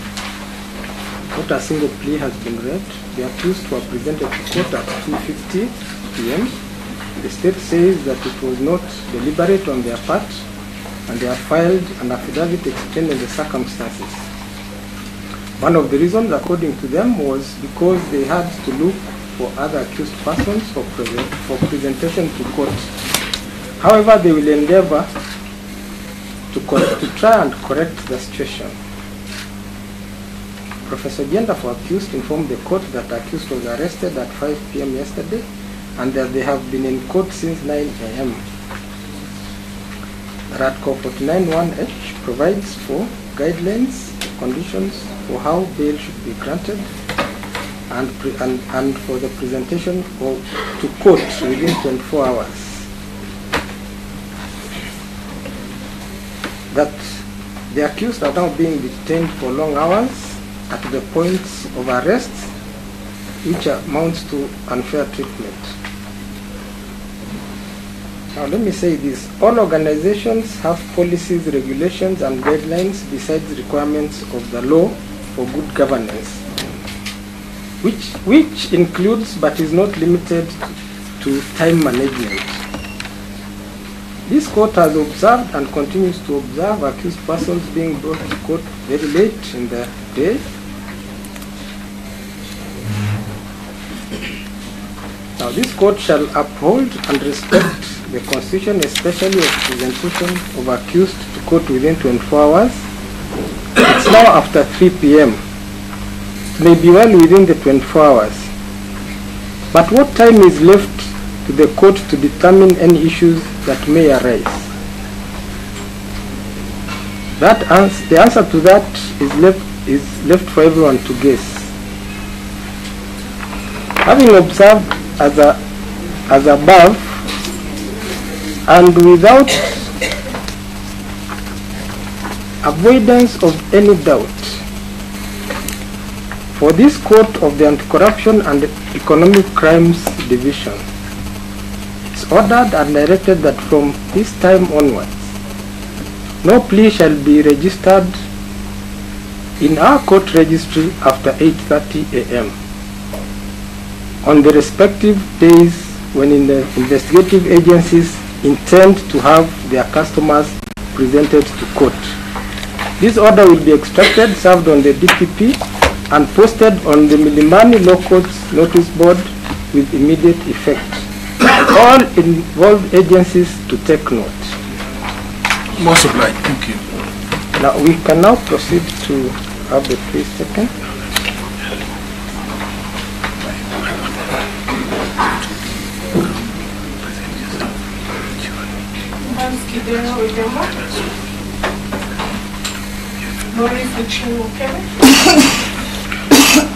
You were charged with conspiracy to commit an offense of corruption contrary to section 7 subsection A, subsection 47A subsection 3 as well as section 48 of the Corruption and Economic Crimes Act number 3 of 2003. The particulars are on the vast dates between 16th January 2014 and 25th January 2016 within the Nairobi City County, the Republic of Kenya, jointly conspired to commit an offense of corruption, namely fraud, leading to loss of public funds in the sum of Kenya shillings 213,327,300 for services not rendered. True or not true, Dr. Evans? Not true. True or not true?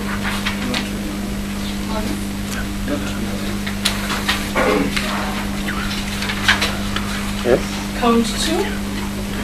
Dr. Evans Kidero, you were charged with dealing with suspect property contrary to section 47, subsection 1, as well as section 47, 2A and 48 of the Anti-Corruption and Economic Crimes Act number 3 of 2003.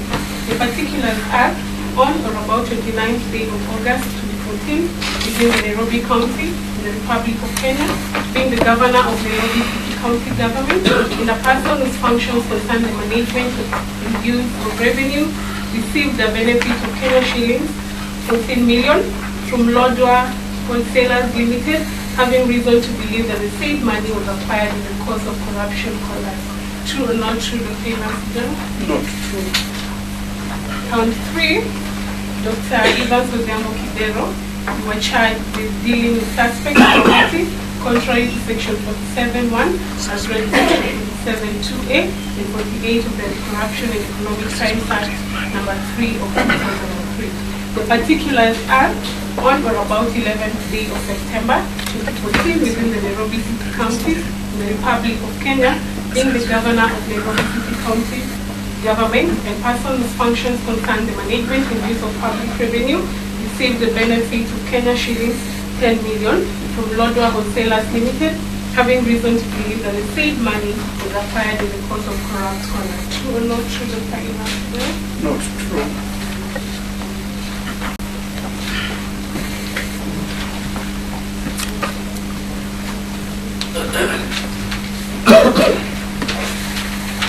Count 7. We have Maurice Ochieng Okere. You were charged with abuse of office contrary to section 46 as well as section 48 of the Corruption and Economic Crimes Act number 3 of 2003. The particulars are on or about the 25th day of January 2016 at the Nairobi City County Government offices in the Republic of Kenya, being the County Executive Committee member in charge of Finance and Economic Planning, AG Chief Office Finance, and the AG Head of County Treasury, respectively, of the same county government, jointly use the respective offices to improperly confer a benefit to wit 5,880,000 to Ngurumani Traders Limited by authorizing payments for services not rendered. True or not true, Maurice Ochieng? Not true. Count 8. We have Maurice Ochieng Okere. Maurice, you are charged with abuse of office contrary to section 46 as well as section 28 of the Corruption and Economic Crimes Act number 3 of 2003. The particulars are on or about the 23rd day of December 2015 at the Nairobi City County Government offices in the Republic of Kenya, being the County Executive Committee member in charge of Finance and Economic Planning, AG Chief Officer Finance, and AG Head of County Treasury, respectively, of the state county government, jointly used to respective officers to improperly confer a benefit to with Kenya shillings 5,329,000 to money traders limited by authorized payment services not traded. True or not true, Maurice? Count 9. We have Maurice Ochemokera. We were charged with abuse of office contrary to section 46 and 8 of the Corruption and Economic Crime Act, number 3 of 2003.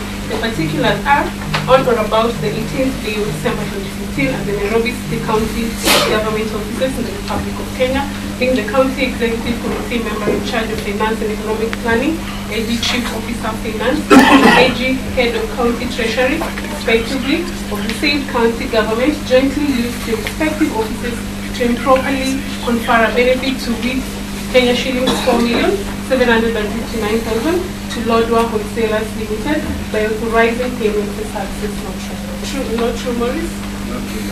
Count 9. Maurice Ochemokera. We were charged with abuse of office contrary to section 46 as well as section 48 of the Anti-Corruption and Economic Crimes Act, number 3 of 2003. The particulars are on or about the 23rd day of December 2015 at the Nairobi City County Government Offices of the Republic of Kenya, being the County Executive Committee member in charge of Finance and Economic Planning, AG Chief Officer Finance, and AG Head of County Treasury, respectively, of the state county government, jointly used their respective offices to improperly confer benefit to with Kenya shillings 3,902,000 to Lodwar Wholesalers Limited by authorizing payment for services not rendered. True or not true, Maurice? Count 10. Maurice Ochemokera. You were charged with abuse of office contrary to section 46 as read in section 48 of the Corruption and Economic Crimes Act 2003. The particulars are on or about the 25th day of January 2016 at the Nairobi City County Government Offices in the Republic of Kenya, being the AG Chief Officer of Finance and AG Head of County Treasury, respectively, of the state county government, jointly used the respective offices to properly confer a benefit to with Kenya shillings 6,443,500 to Lodwar Wholesalers Limited by authorizing payment for services not rendered. True or not true, Maurice?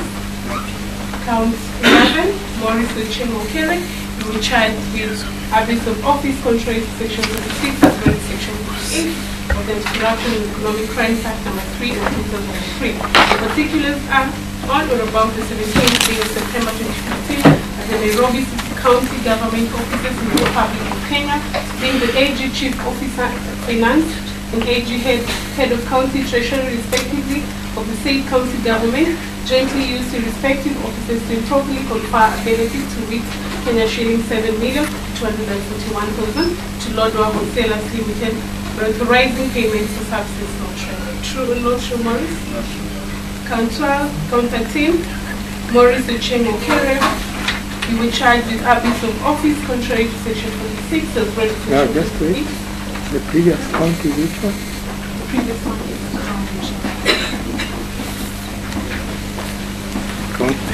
count 10? Yeah. Read it again. Count 10. Maurice Ochemokera. You were charged with abuse of office contrary to section 46 as read in section 48 of the Anti-Corruption and Economic Crimes Act number 3 of 2003. The particulars are on or about the 17th day of September 2015 at the Nairobi County Government Offices in the Republic of Kenya, being the AG Chief Officer of Finance and AG Head of County Treasury, respectively, of the state county government, jointly used your respective offices to improperly confer a benefit to with Kenya shillings 7,241,000 to Lodwar Wholesalers Limited by authorizing payment for services not rendered. True or not true?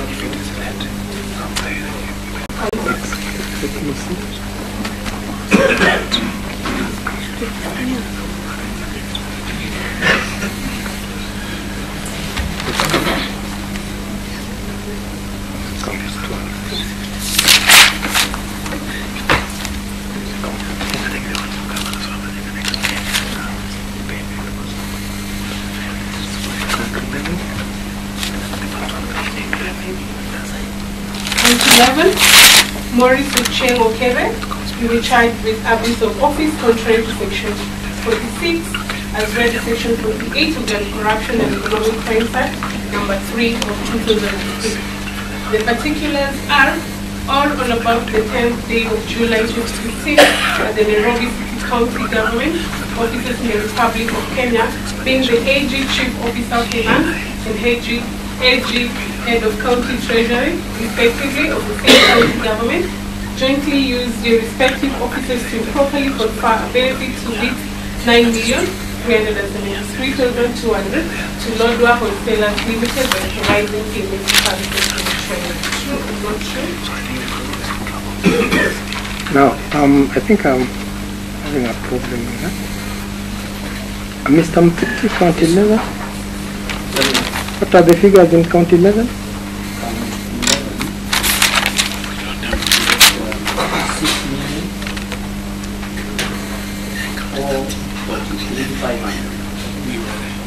I don't know whether we were requesting if we can get a copy of the charge sheet as well, so that we can track along your sentiments. Let me see whether it's the numbering. Can you that?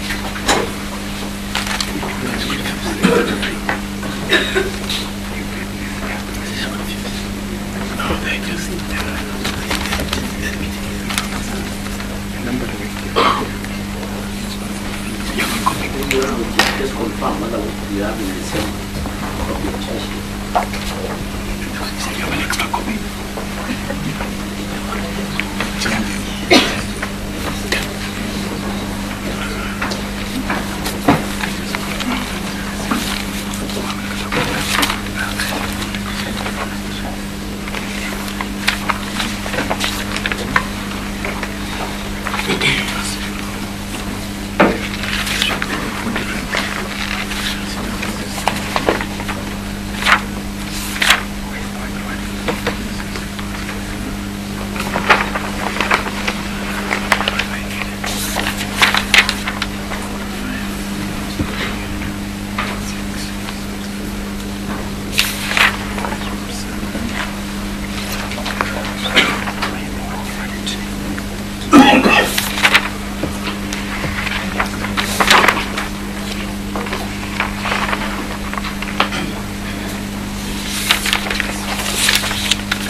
Your Honor, I think they're done.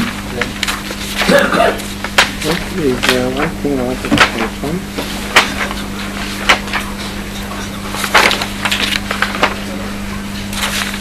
The others relate to the other accused persons, the ones who are not in court.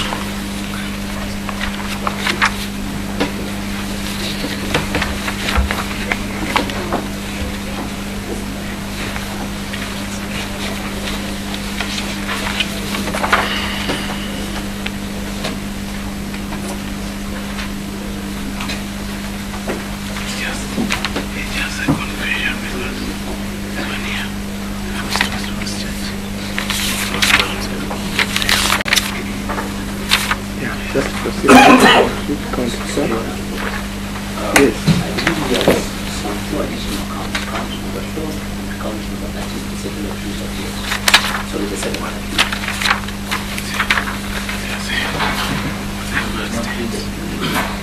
Just read number count 12, this one.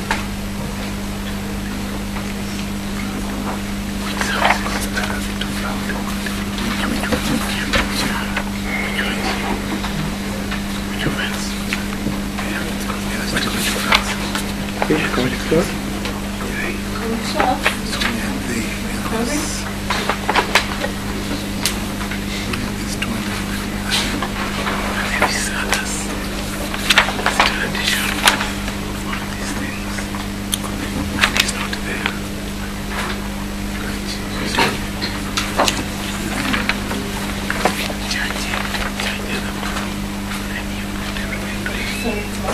On 12, we have Maurice Ochieng. You are charged with abuse of office contrary to section 46 and section 48 of the Corruption and Economic Crimes Act number 3 in 2019.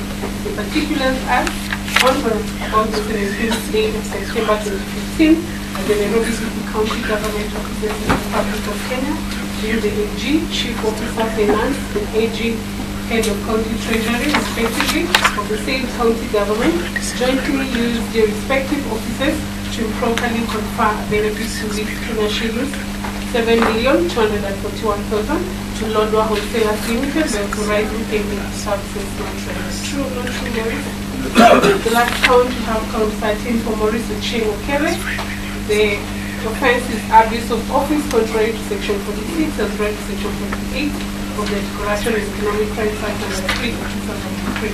The particulars are on or about the 10th day of July 2015 at the Nairobi City County Government Offices in the Republic of Kenya, being the AG Chief Officer Finance and Head of County Treasury, respectively of the state county government, jointly used the respective offices to properly confer benefits to it. 9,373,200 Lodwar Wholesalers Limited by authorizing payment services.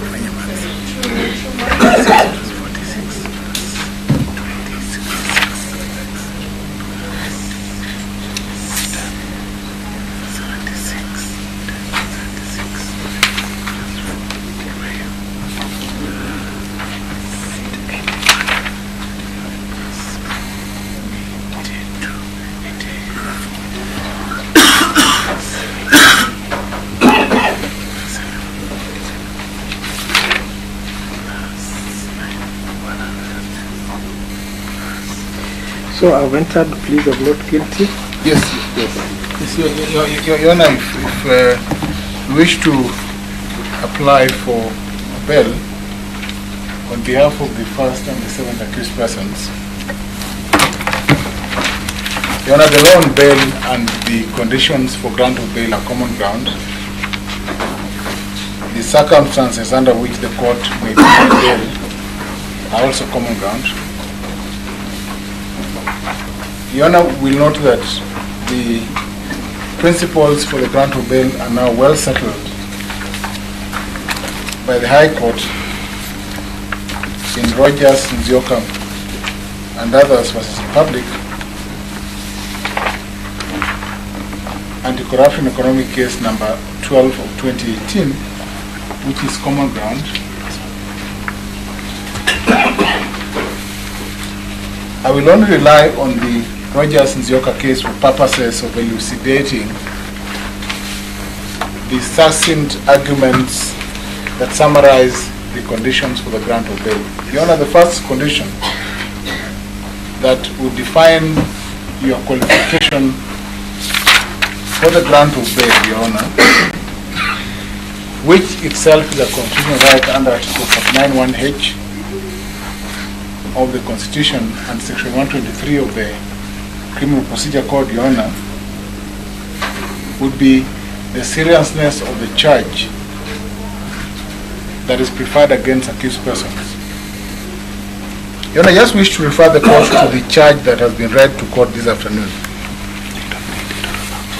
The first charge, which seems like a serious charge, is actually a generic of all the charges that are broken down in the counts that run to counts 35 for the different accused persons. We have just done the arithmetic of the first charge, which states that, and the normal charge that the prosecution often brings to this court, conspiracy.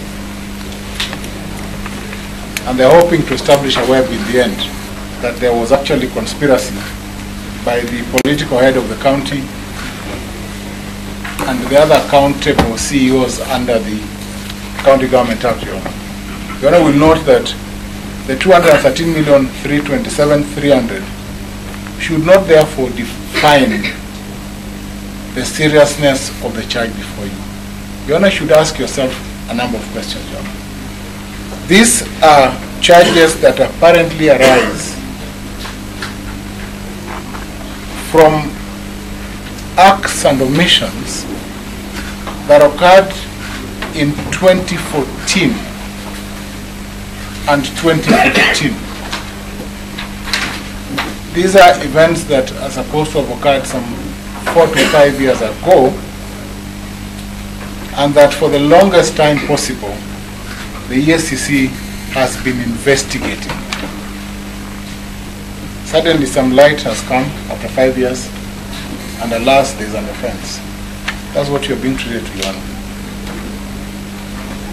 Your Honor, conspiracy offenses are often brought against accused persons where there's no specific offense.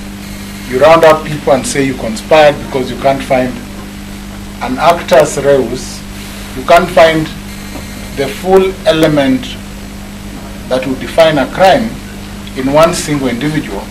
Therefore, you say that there was conspiracy, and you let the matter come to court and let the court deal with it, Your Honor. We will be dealing with that question in the constitutional application, Your Honor, later, but that's not for now. But just to point to the court that where the court sees a conspiracy charge, it should begin to ask itself questions.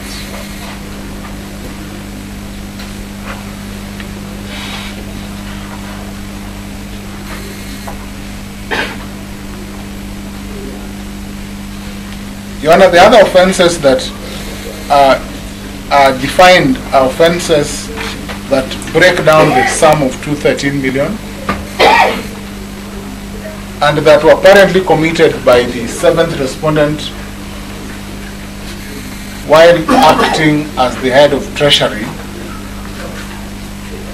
and head of finance at Nairobi City County during the years in question.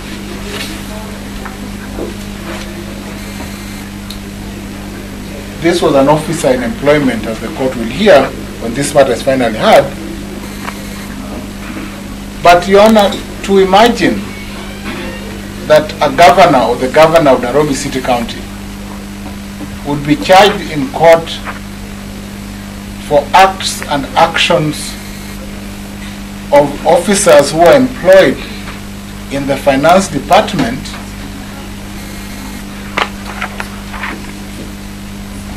that do not function with his approvals on specific documents, Your Honor, because that do not, that independently undertake their work as officers in their departments in processing payments, Your Honor, and payments made to a party that is not here, again would raise questions, Your Honor. The long and short of our submissions is that these are not serious charges. These are generic charges with very serious political undertones. Very serious political undertones. And the court should be concerned where the criminal process is politicized, where there's a political aspect in a criminal process and trial. That should raise the concerns of the court. And it's a trend that is quickly emerging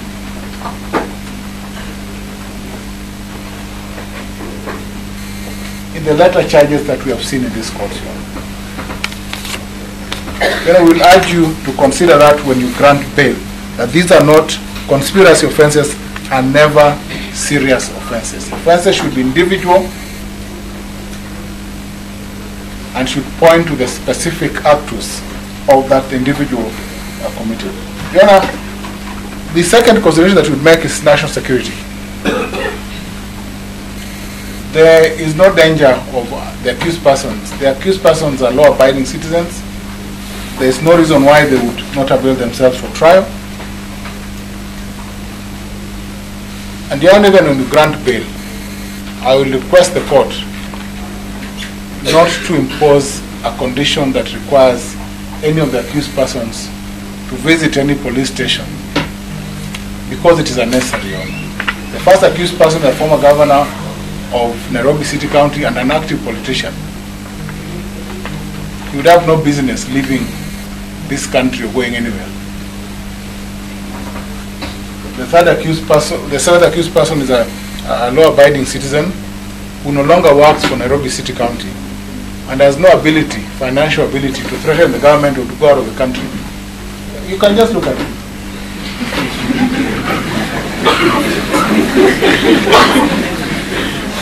Looks harmless. The third condition that the court will take into account will be character and antecedents. None of the accused persons has past criminal conduct, none has been charged in court, they are not facing any court, they have not jumped bail previously. And lastly, interference with witnesses. These accused persons, by Your Honor, cannot interfere with any witness. The charges run back to 2014. The investigations have been ongoing from 2014 and have been undertaken for the last 5 years. The statements under inquiry in this matter were recorded way back, many years back.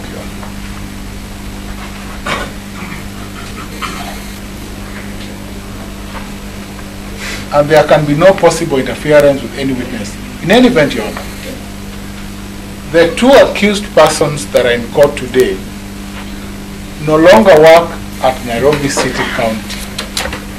They therefore have neither access to any documents nor to any employees of Nairobi City County because they no longer work there.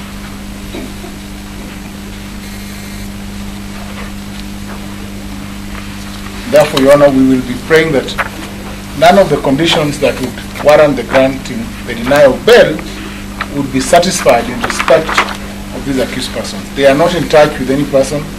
They have left the county and they cannot possibly be connected to any possibility of interference. And investigations must have been completed many years back as these are old quote-unquote offenses that have been brought to court many years ago. Your Honor, lastly, it would behoove the court to be guided by the principles in Rogers and Zola. Judge Umudi citing the case of Panju and Republic on the need for every thread of evidence to be contained in an affidavit by an investigating officer to show how interference will occur, how an accused person is likely to interfere with the process of investigation. I've read the affidavit of Paul Mugwe, and it's a very fair affidavit. It describes the manner of investigation. It does not say that any of the accused persons is a flight risk.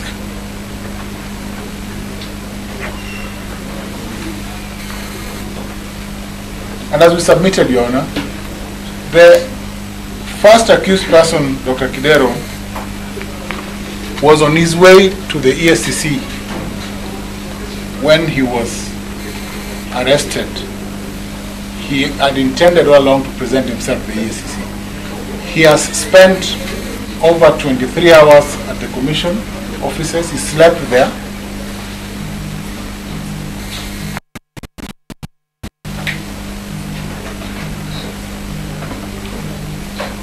And he has cooperated on every aspect of the investigation in this question. Your Honor, the seventh accused person, Mr. Okere, presented himself with counsel, Mr. Sausi, this morning to the ECC. And again, that is evidence that these are law-abiding individuals who will continue to cooperate with the prosecution and other state agencies in any question that may require the presence for attendance.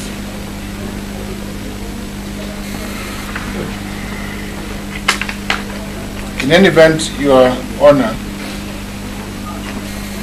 the nature and the status that the first accused person holds will make it impossible for him to go into any form of hiding. It's impossible.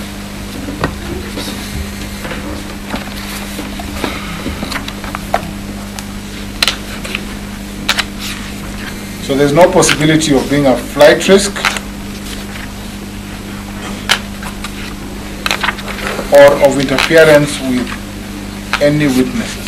In terms of bail, we will pray to the court that whilst granting conditions for bond and bail, that you also grant an alternative condition of cash bail. And then we'll plead for this nature of offense, which is conspiratorial, conspiracy generally. That cash bail in the region of 1 million would suffice for the first accused person, 500,000 for the second accused person, for the seventh accused person. That will be sufficient security to ensure attendance in court.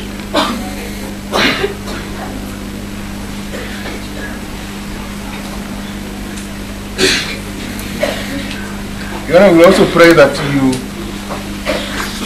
direct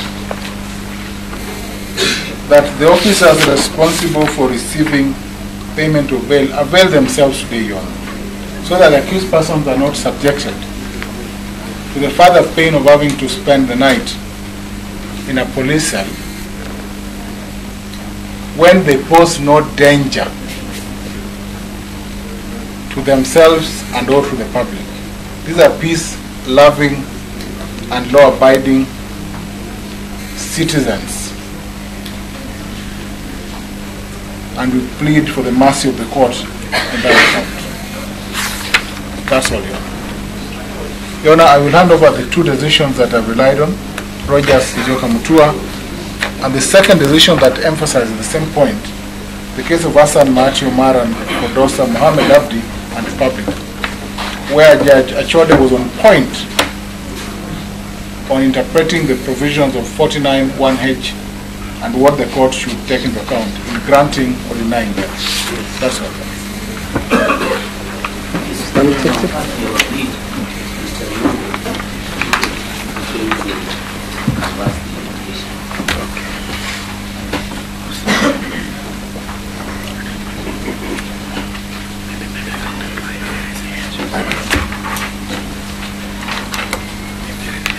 Yes, Mr. Ring. In response to the application of senior, yes, but a professor was a teacher, the fact that his submission of how he submitted that the charges that are before this court are not serious offenses.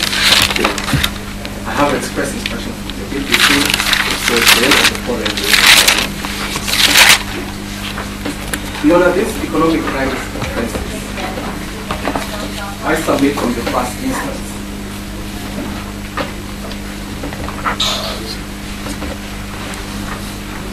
there is a cancer that needs to be treated and cured once and for all.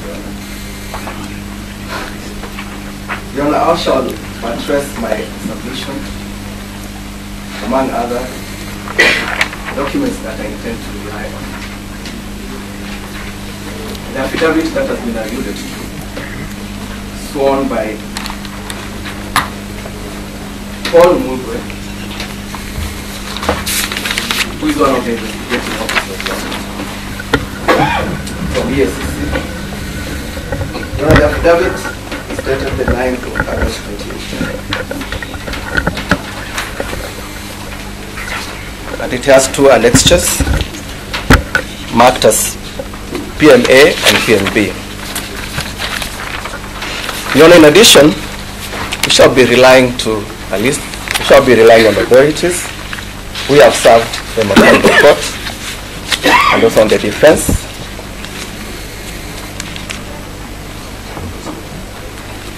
And we have specifically highlighted the specific areas that we shall be submitting on, Your Honor. Your Honor, the prosecution appreciates that right to bail is a constitutional right. However, we submit that under Article 25, that it's not an inalienable right, Your Honor. It's a right that can be curtailed with reasons, and for that matter, compelling reasons, Your Honor. In fact, I would wish to rely on certain authority. In our list of authority is number 6, Your Honor, which I would want to state that it is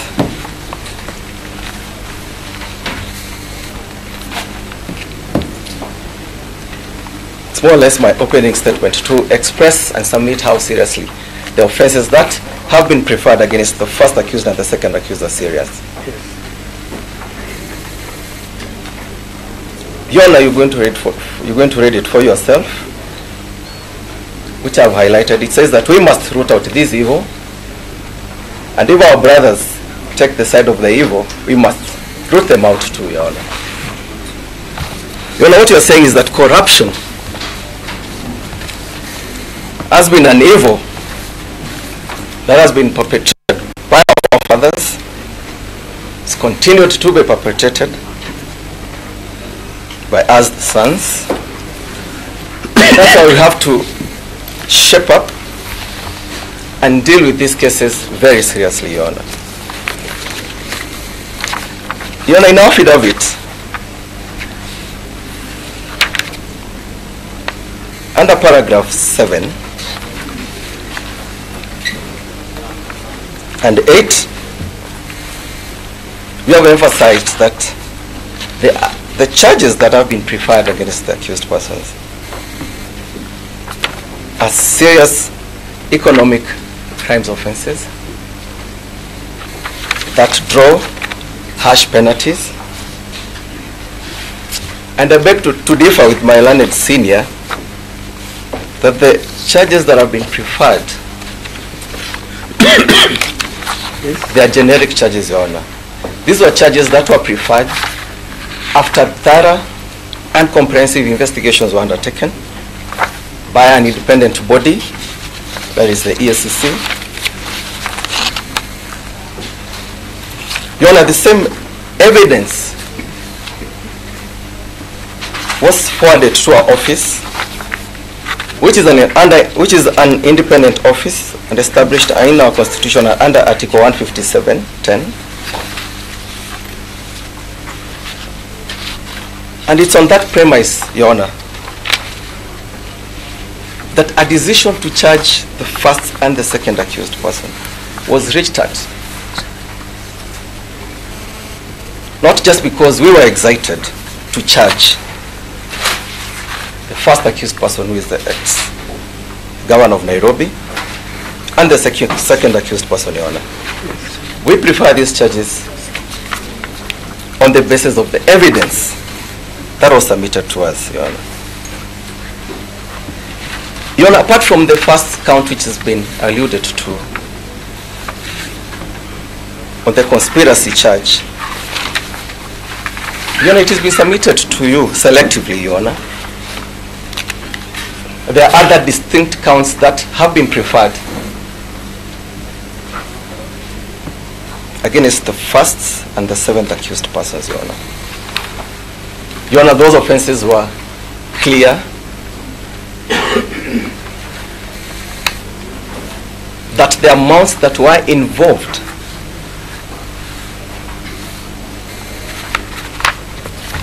and from the evidence, it was established that those particular amounts, Your Honor, landed in the various accounts of the first accused person, Your Honor. You know, on the part of the submissions of the seventh accused persons, it was submitted to you that they were the acts and omissions of officers who were supposed to undertake and do what they're supposed to do. What you're submitting is that these officers were senior financial officers who are the custodians of ensuring that public monies are prudently utilized, Your Honor. Therefore, the gist of my submission is that the offenses you presented to this court are so serious because they were not private monies, Your Honor. These were public funds. These are funds from the consolidated fund, where all kinds of persons who are taxpayers, Your Honor, participated by paying these taxes, Your Honor. So what I'm saying is that, Your Honor, the basis of us opposing bail is not because we do not appreciate that it's the constitutional right.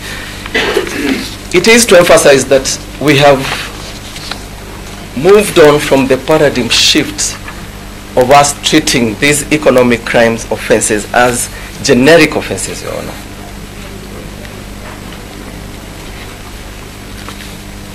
Yes.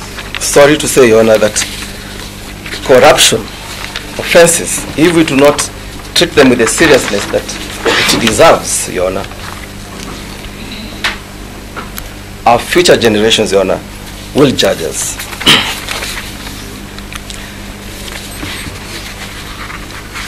Your Honor, particularly I also want to submit on the second parameter that should be considered when granting bail or not. Also, it was alluded to by my learned senior professor. Likelihood of interferences with witnesses.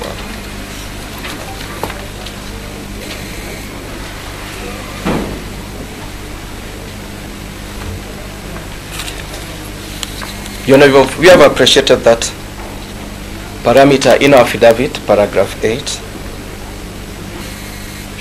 where we cannot turn a blind eye that the first accused person is the former governor of Nairobi.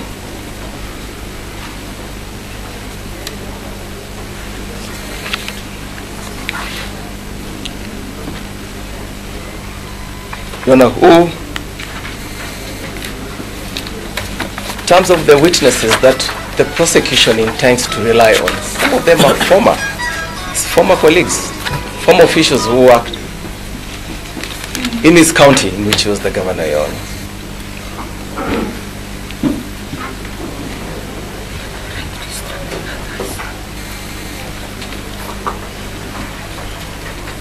Yes. You know, without belaboring on that point, that the case that is before you involves Nairobi City County officials, the acts and omissions were committed in the Nairobi City County offices. I'm very glad to go with the line that these investigations started from 2014, when the first accused was still the governor of Nairobi County. And in response to his submission that this application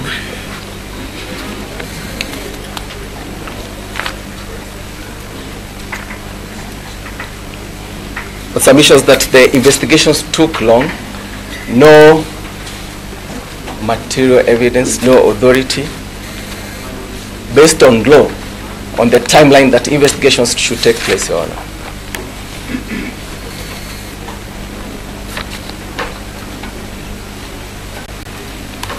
Investigations come to an end.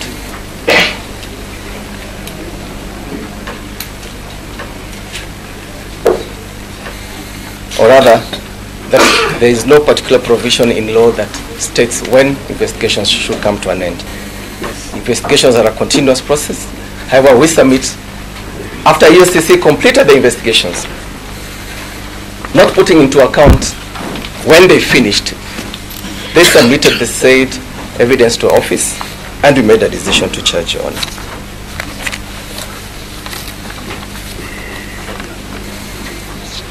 You know, on that particular aspect of interferences of witnesses, Your Honor, including the court, again, we cannot turn a blind eye to just what happened in court today. That there are certain individuals who wanted to force their way into this court. And we ask ourselves, why? If it was another case, Your Honor, involving other individuals, and you've been in these courts, such kind of scenarios are not experienced. But we submit that we can draw, and we are taking it seriously, even when the court is considering this issue, that the influence and the clout that the first accused person has cannot be ignored, Your Honor.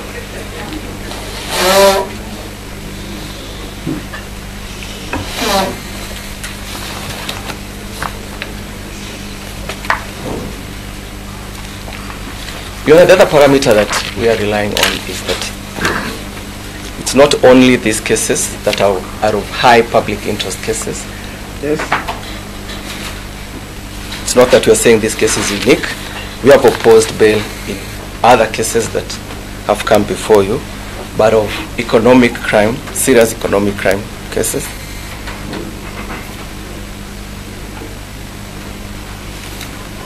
Since as our office, we are the custodians of the general public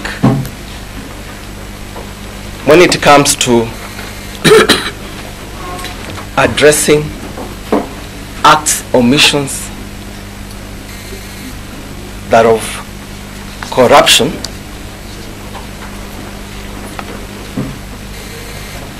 and therefore that's the same seriousness that we are treating them with.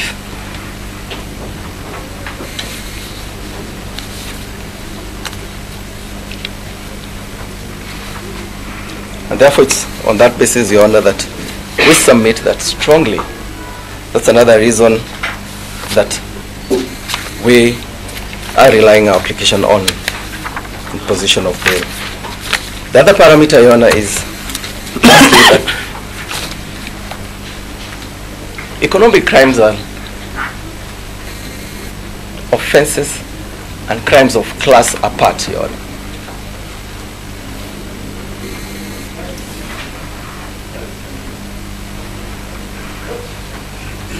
They are offenses that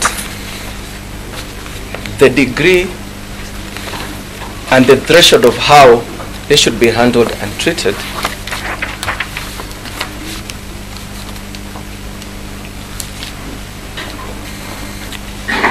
is totally different, Your Honor. Your Honor, the victim here is the state. And therefore there has to be a balance between the accused persons who I say with conviction that they should enjoy their rights under our Constitution versus the role that is placed on them to ensure that the public funds, public monies are taken care of well within the rule of law.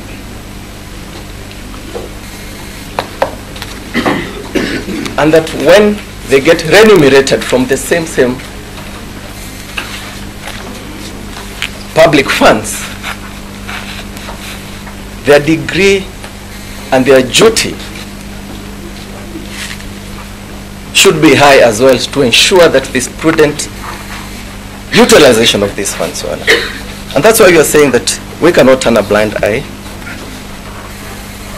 on how these matters should be handled from now and henceforth, Your Honor.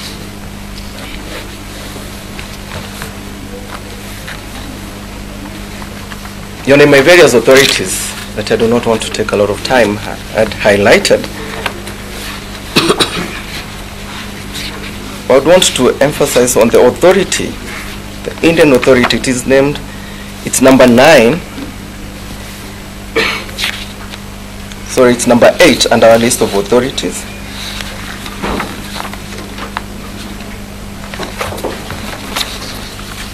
Where in the Supreme Court of India,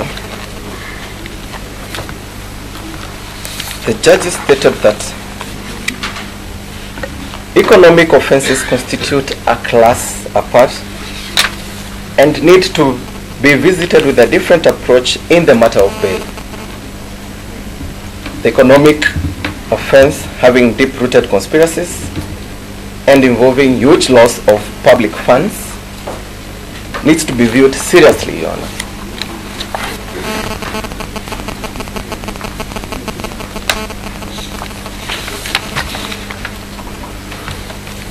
Your Honor, I would also, I know you're going to read it as well.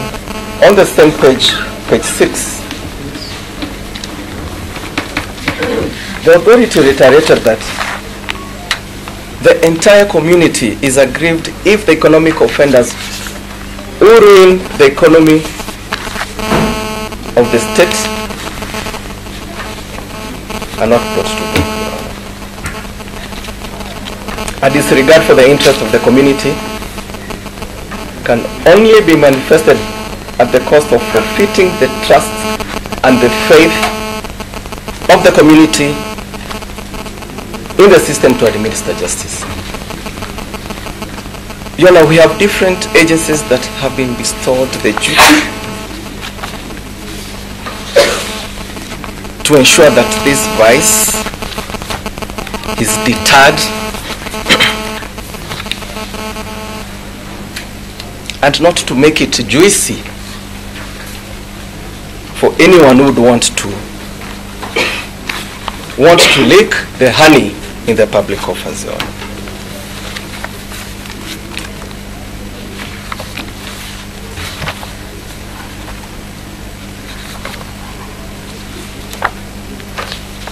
You know, in another authority,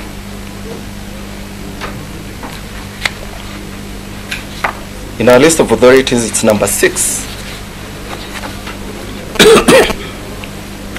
On page 17,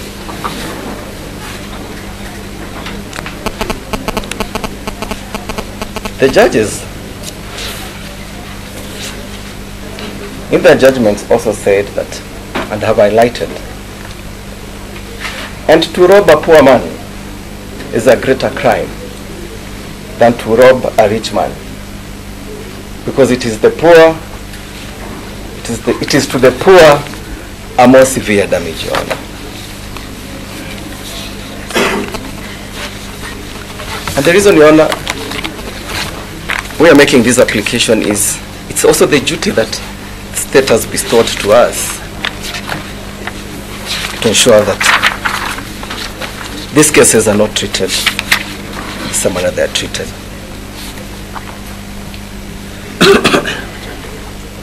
You know, the authorities are there. I do not want to belabor much on them because we're going to read.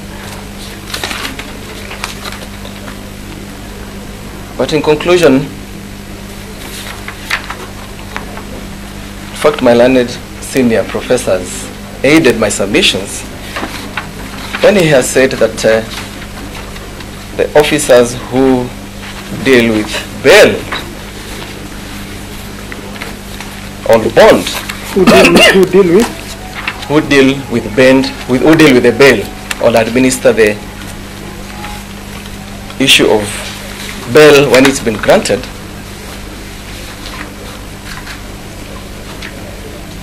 that they should continue being in the precincts of the court, Your Honor. I do not say that it is wrong.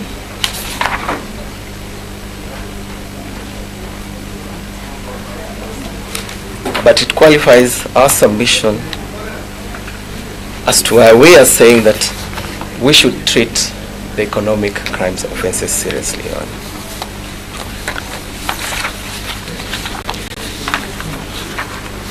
Your Honor, lastly, we strongly submit that we have not made this application to oppose bail out of malice, in bad faith.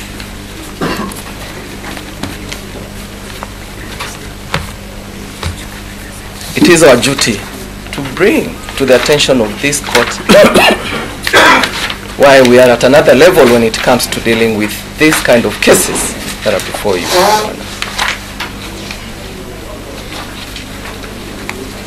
It's on the same breath that Section 48 that deals with the penalties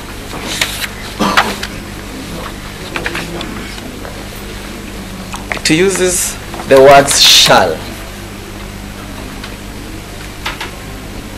that in the event this case is approved, the mandatory fine shall be equal to the amounts that are stated in the various particulars of this council.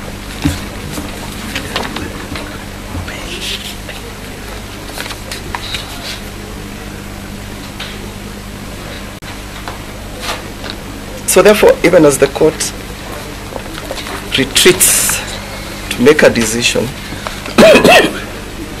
our application to oppose bail, as I'd said, was not made.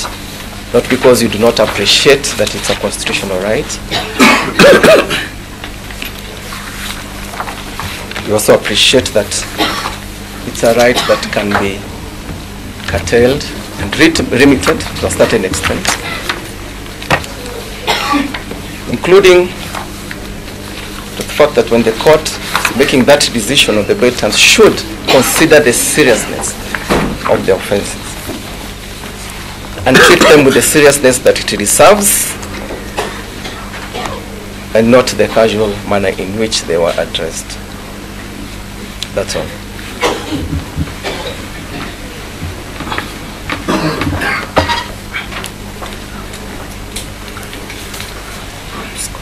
Lady Gender. Your Honor, I will reply briefly without my time. Your Honor, You are Mr. My name is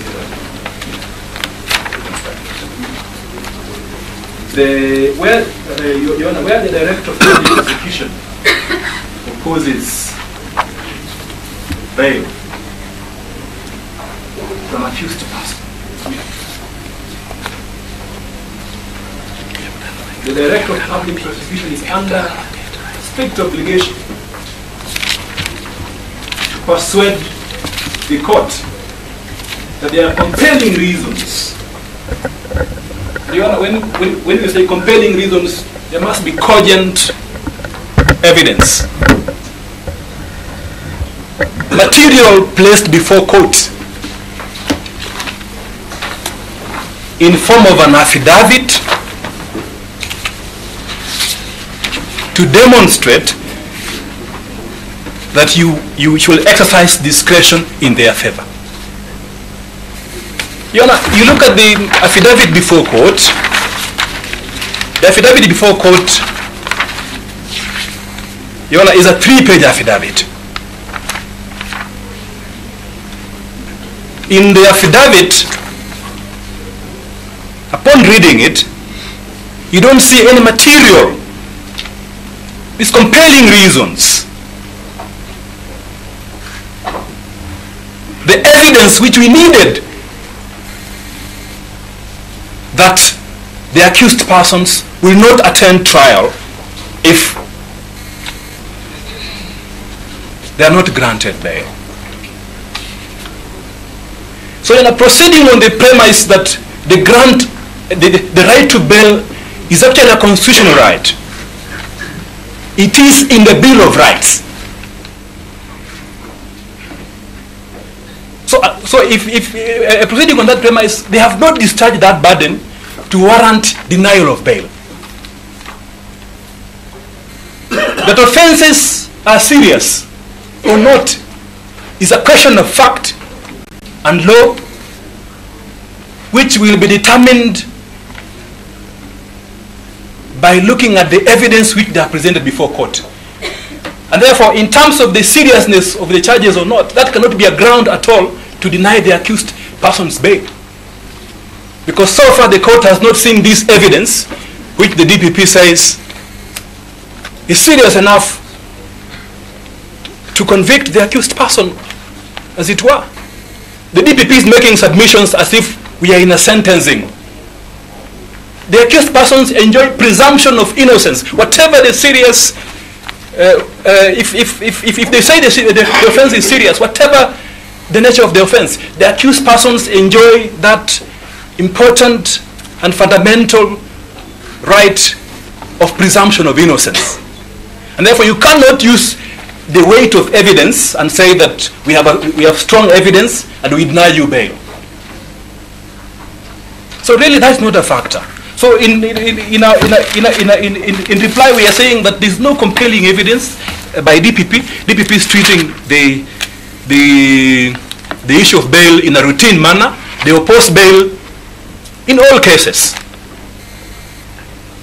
In a society which is governed by the rule of law, the enforcement of the Bill of Rights is something which the court shall give first and paramount consideration. Because the accused persons enjoy the presumption of innocence. The allegation that the accused persons are, the first accused person is an influential member of society and therefore he will interfere with witnesses. That allegation too has not been backed by evidence. Is that a test for the grant of bail? That you are a former governor and therefore you are influential and therefore you cannot be granted bail because most likely you will interfere with witnesses? That is submission that is based on speculation, supposition, and not grounded in law. The Indian authority which they relied on is not applicable in our context. It is a persuasive authority. We have high court authorities which we have submitted to you, where this court has, the high court has laid down the threshold for the grant of bail. Past antecedents is also important. Under Section 60 of the Evidence Act, this court is supposed to take judicial notice of its past decisions on the grant of bail. And unless there are compelling reasons why this case is unique from the other cases, then we pray that you proceed to grant bail in the terms that we have requested. Thank you very much.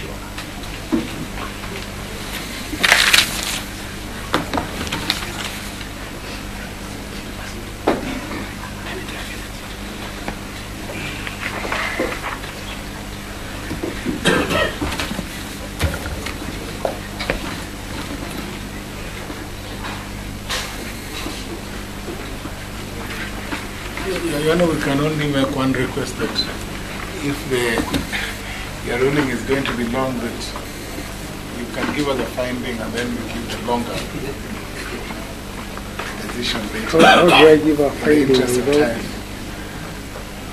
finding without considering the submissions? Yes, the pain of staying in those cells.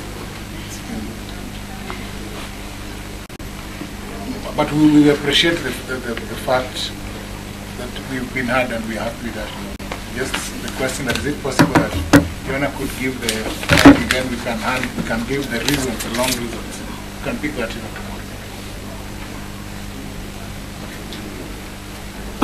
the interest of justice. I don't think Malawi friend will oppose that. Mr. Muteti is a very good man. I would not agree actually. This kind of rulings and then deliveries of late should be along that court. Because it's important that courts give us this on decisions. And I think that is in fairness, good practice. How just before you pronounce yourself on the next one, you will be applied for warrants against the other persons. And what I will do that you will give. No. That will eat into my time. I have 45 minutes to work. I'll take at least 45 minutes. So we adjourn for the ruling in at least 45 minutes. Most of that.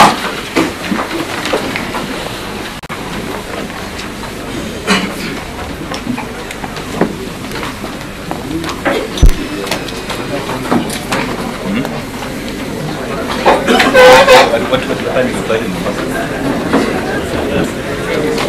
What time is the flight in Mombasa? For the last flight.